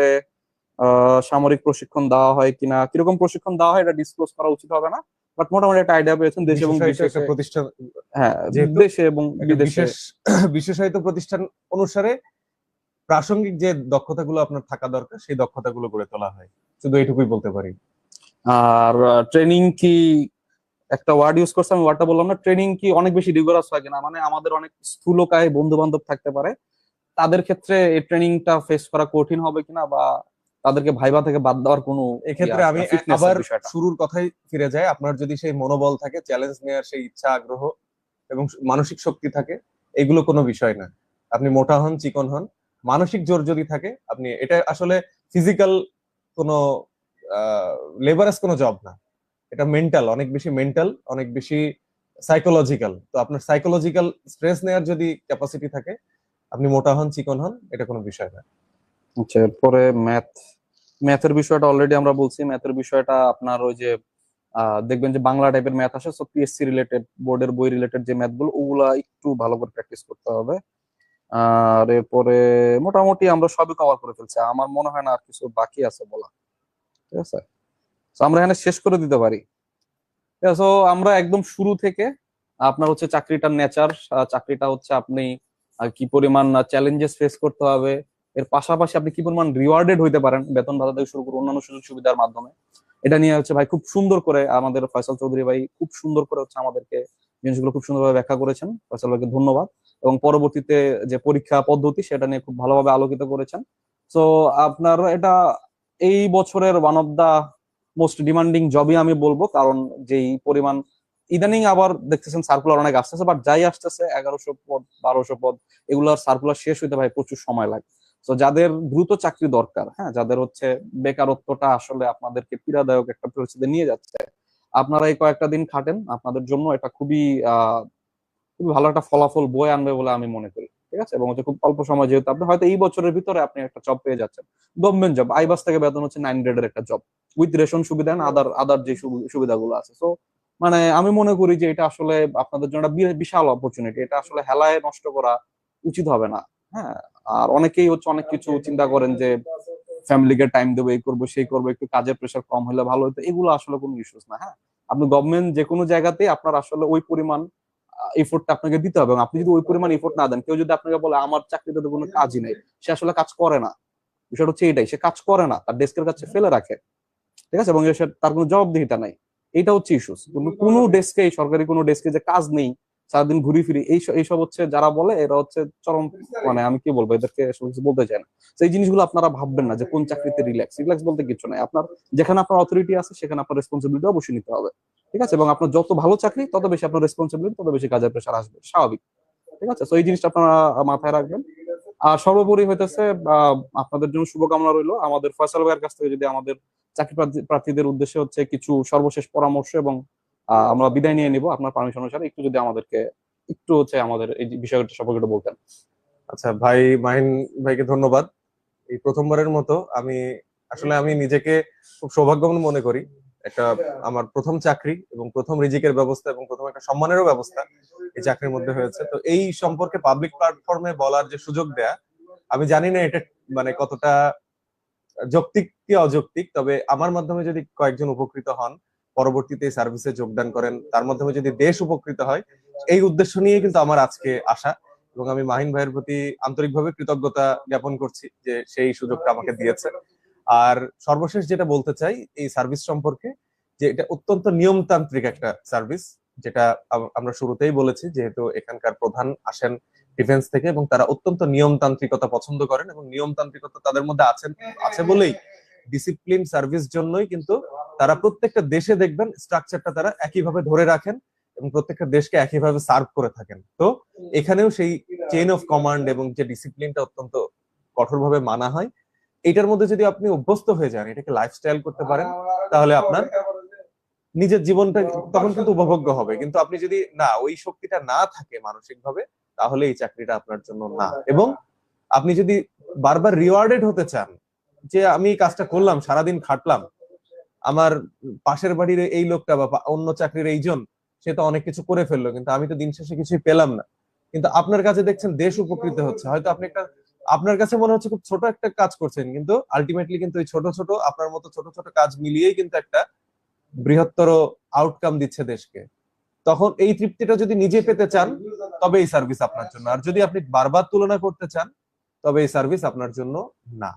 এবং পরিশেষে যদি একটা স্ট্যান্ডার্ড লাইফ, যেহেতু এর আগে ভাইয়ের সাথে আমরা আলাপ করেছি যে রেশন সুবিধা সহ অন্যান্য যে সুযোগ সুবিধাগুলো, পাশাপাশি প্রাতিষ্ঠানিক যে লজিস্টিক্স আমরা বলি, প্রত্যেকটা জেলায় যথেষ্ট অফিস থেকে শুরু করে আবাসন, সব জায়গায় আবাসন না হলেও সরকারি যে আবাসনের ব্যবস্থাগুলো অফিসার থেকে ডাউনওয়ার্ড থাকে, ঢাকাতে বেশি বা অন্যান্য বিভাগীয় জেলাগুলোতে যে সরকারি আবাসন সহ এই সুযোগ সুবিধাগুলো অন্যান্য সার্ভিসের মতো এই সার্ভিসেও আছে। অফিসের যে লজিস্টিক গুলো আছে, আপনার প্রযোজ্য ক্ষেত্রে গাড়ি, কিছু ক্ষেত্রে বাইক এবং অন্যান্য যে যানবাহন, সেগুলো পাওয়া যায়। এবং এমনি অফিসের যে স্বাভাবিকভাবে ভাই হয়তো বুঝবেন যে ফাইন্যান্সিয়াল যে ইস্যু, এই ক্ষেত্রে অত্যন্ত উদার বলে আমি মনে করি। কিন্তু দায়িত্বের ক্ষেত্রে আবার আপনাকে খুবই তৎপর থাকতে হবে। তো সব মিলে the decision is yours, life is, because life is yours. যেহেতু আপনার জীবন, আপনার চয়েস, কিন্তু চয়েস যদি একবার করে ফেলেন তাহলে ওইভাবে আপনার শেষ পর্যন্ত নার্ভ ধরে রাখতে হবে, মানসিক জোর ধরে রাখতে হবে। তো আশা করি আজকের এই সেশনটা যদি একজনের জন্য উপকার বয়ে আনে, সেটা আমাদের দুইজনের জন্য একটা খুব আনন্দ এবং তৃপ্তির জায়গা হবে। সকলের জন্য শুভকামনা জানাই, পাশাপাশি আমার, মাইনা হাসান ভাইয়ের এবং আমাদের প্রত্যেকের জন্য আপনাদের কিছু কাছে দোয়া প্রার্থনা করি। তো ধন্যবাদ সবাইকে, অনেক ধৈর্য নিয়ে আমাদের 1 ঘন্টা 20 মিনিট ছিলেন। আর আমাদের যারা হচ্ছে চাকরির প্রস্তুতির পাশাপাশি আপনার একটু গাইডলাইন প্রয়োজন হয়, তাহলে আমি আছি এরকম আমাদের আরো 10 জনের মতো হচ্ছে বিভিন্ন ক্যাডার সার্ভিসে বর্তমানে কর্মরত, এবং বিগত বছরগুলোতে আমরা ব্যাংক কোনো দপ্তরে চাকরি করার অভিজ্ঞতা আছে, এরকম অনেকেই আমরা আছি। তারা হচ্ছে বিসিএস এর জন্য, ব্যাংকের জন্য, সামনে নন ক্যাডারের অনেকগুলো পোস্ট এসেছে, সেটার জন্য হচ্ছে আমরা আলাদা আলাদা পড়াচ্ছি। এবং হচ্ছে বাংলাদেশ লাস্ট যে হচ্ছে এই যেটা নিয়ে আজকে আমরা কথা বললাম, প্রধান উপদেষ্টার কার্যালয়ের যে সহকারী পরিচালক এবং ফিল্ড অফিসার, সেটার জন্য আমাদের স্পেশাল কোর্স আসতেছে। তো বাকি বিস্তারিত আপনারা হচ্ছে আমাদেরকে ইনবক্স বা হচ্ছে এই পোস্টের কমেন্টে আপনাদের সাথে যোগাযোগ করতে পারেন, ঠিক আছে, যদি হেল্প লাগে সেক্ষেত্রে, ঠিক আছে। আশা করি আমরা হেল্প করতে পারবো। আর সবার জন্য শুভকামনা রইলো। আপনারা অবশ্যই চেষ্টা করবেন, আমাদের পক্ষ থেকে এই 1 ঘন্টা 22 মিনিটে আপনাদেরকে যতটা সম্ভব আমরা দিয়েছি। আপনাদের আরো কিছু লাগলে আমরা ইনশাল্লাহ আপনাদের সাথে আছি, ঠিক আছে। তো আপনারা চেষ্টা করে থাকুন, ইনশাল্লাহ বিজয় আসবে। সবাই ভালো থাকবেন, আল্লাহ হাফেজ। আমাদের ব্যাংক জব কোর্স 2025-এ ভর্তি চলছে। আর্লি বার্ড অফারে প্রথম 200 জনের জন্য থাকছে 25% ডিসকাউন্ট। ভর্তি হতে টেলিগ্রাম অথবা আমাদের ফেসবুক পেজে যোগাযোগ করুন।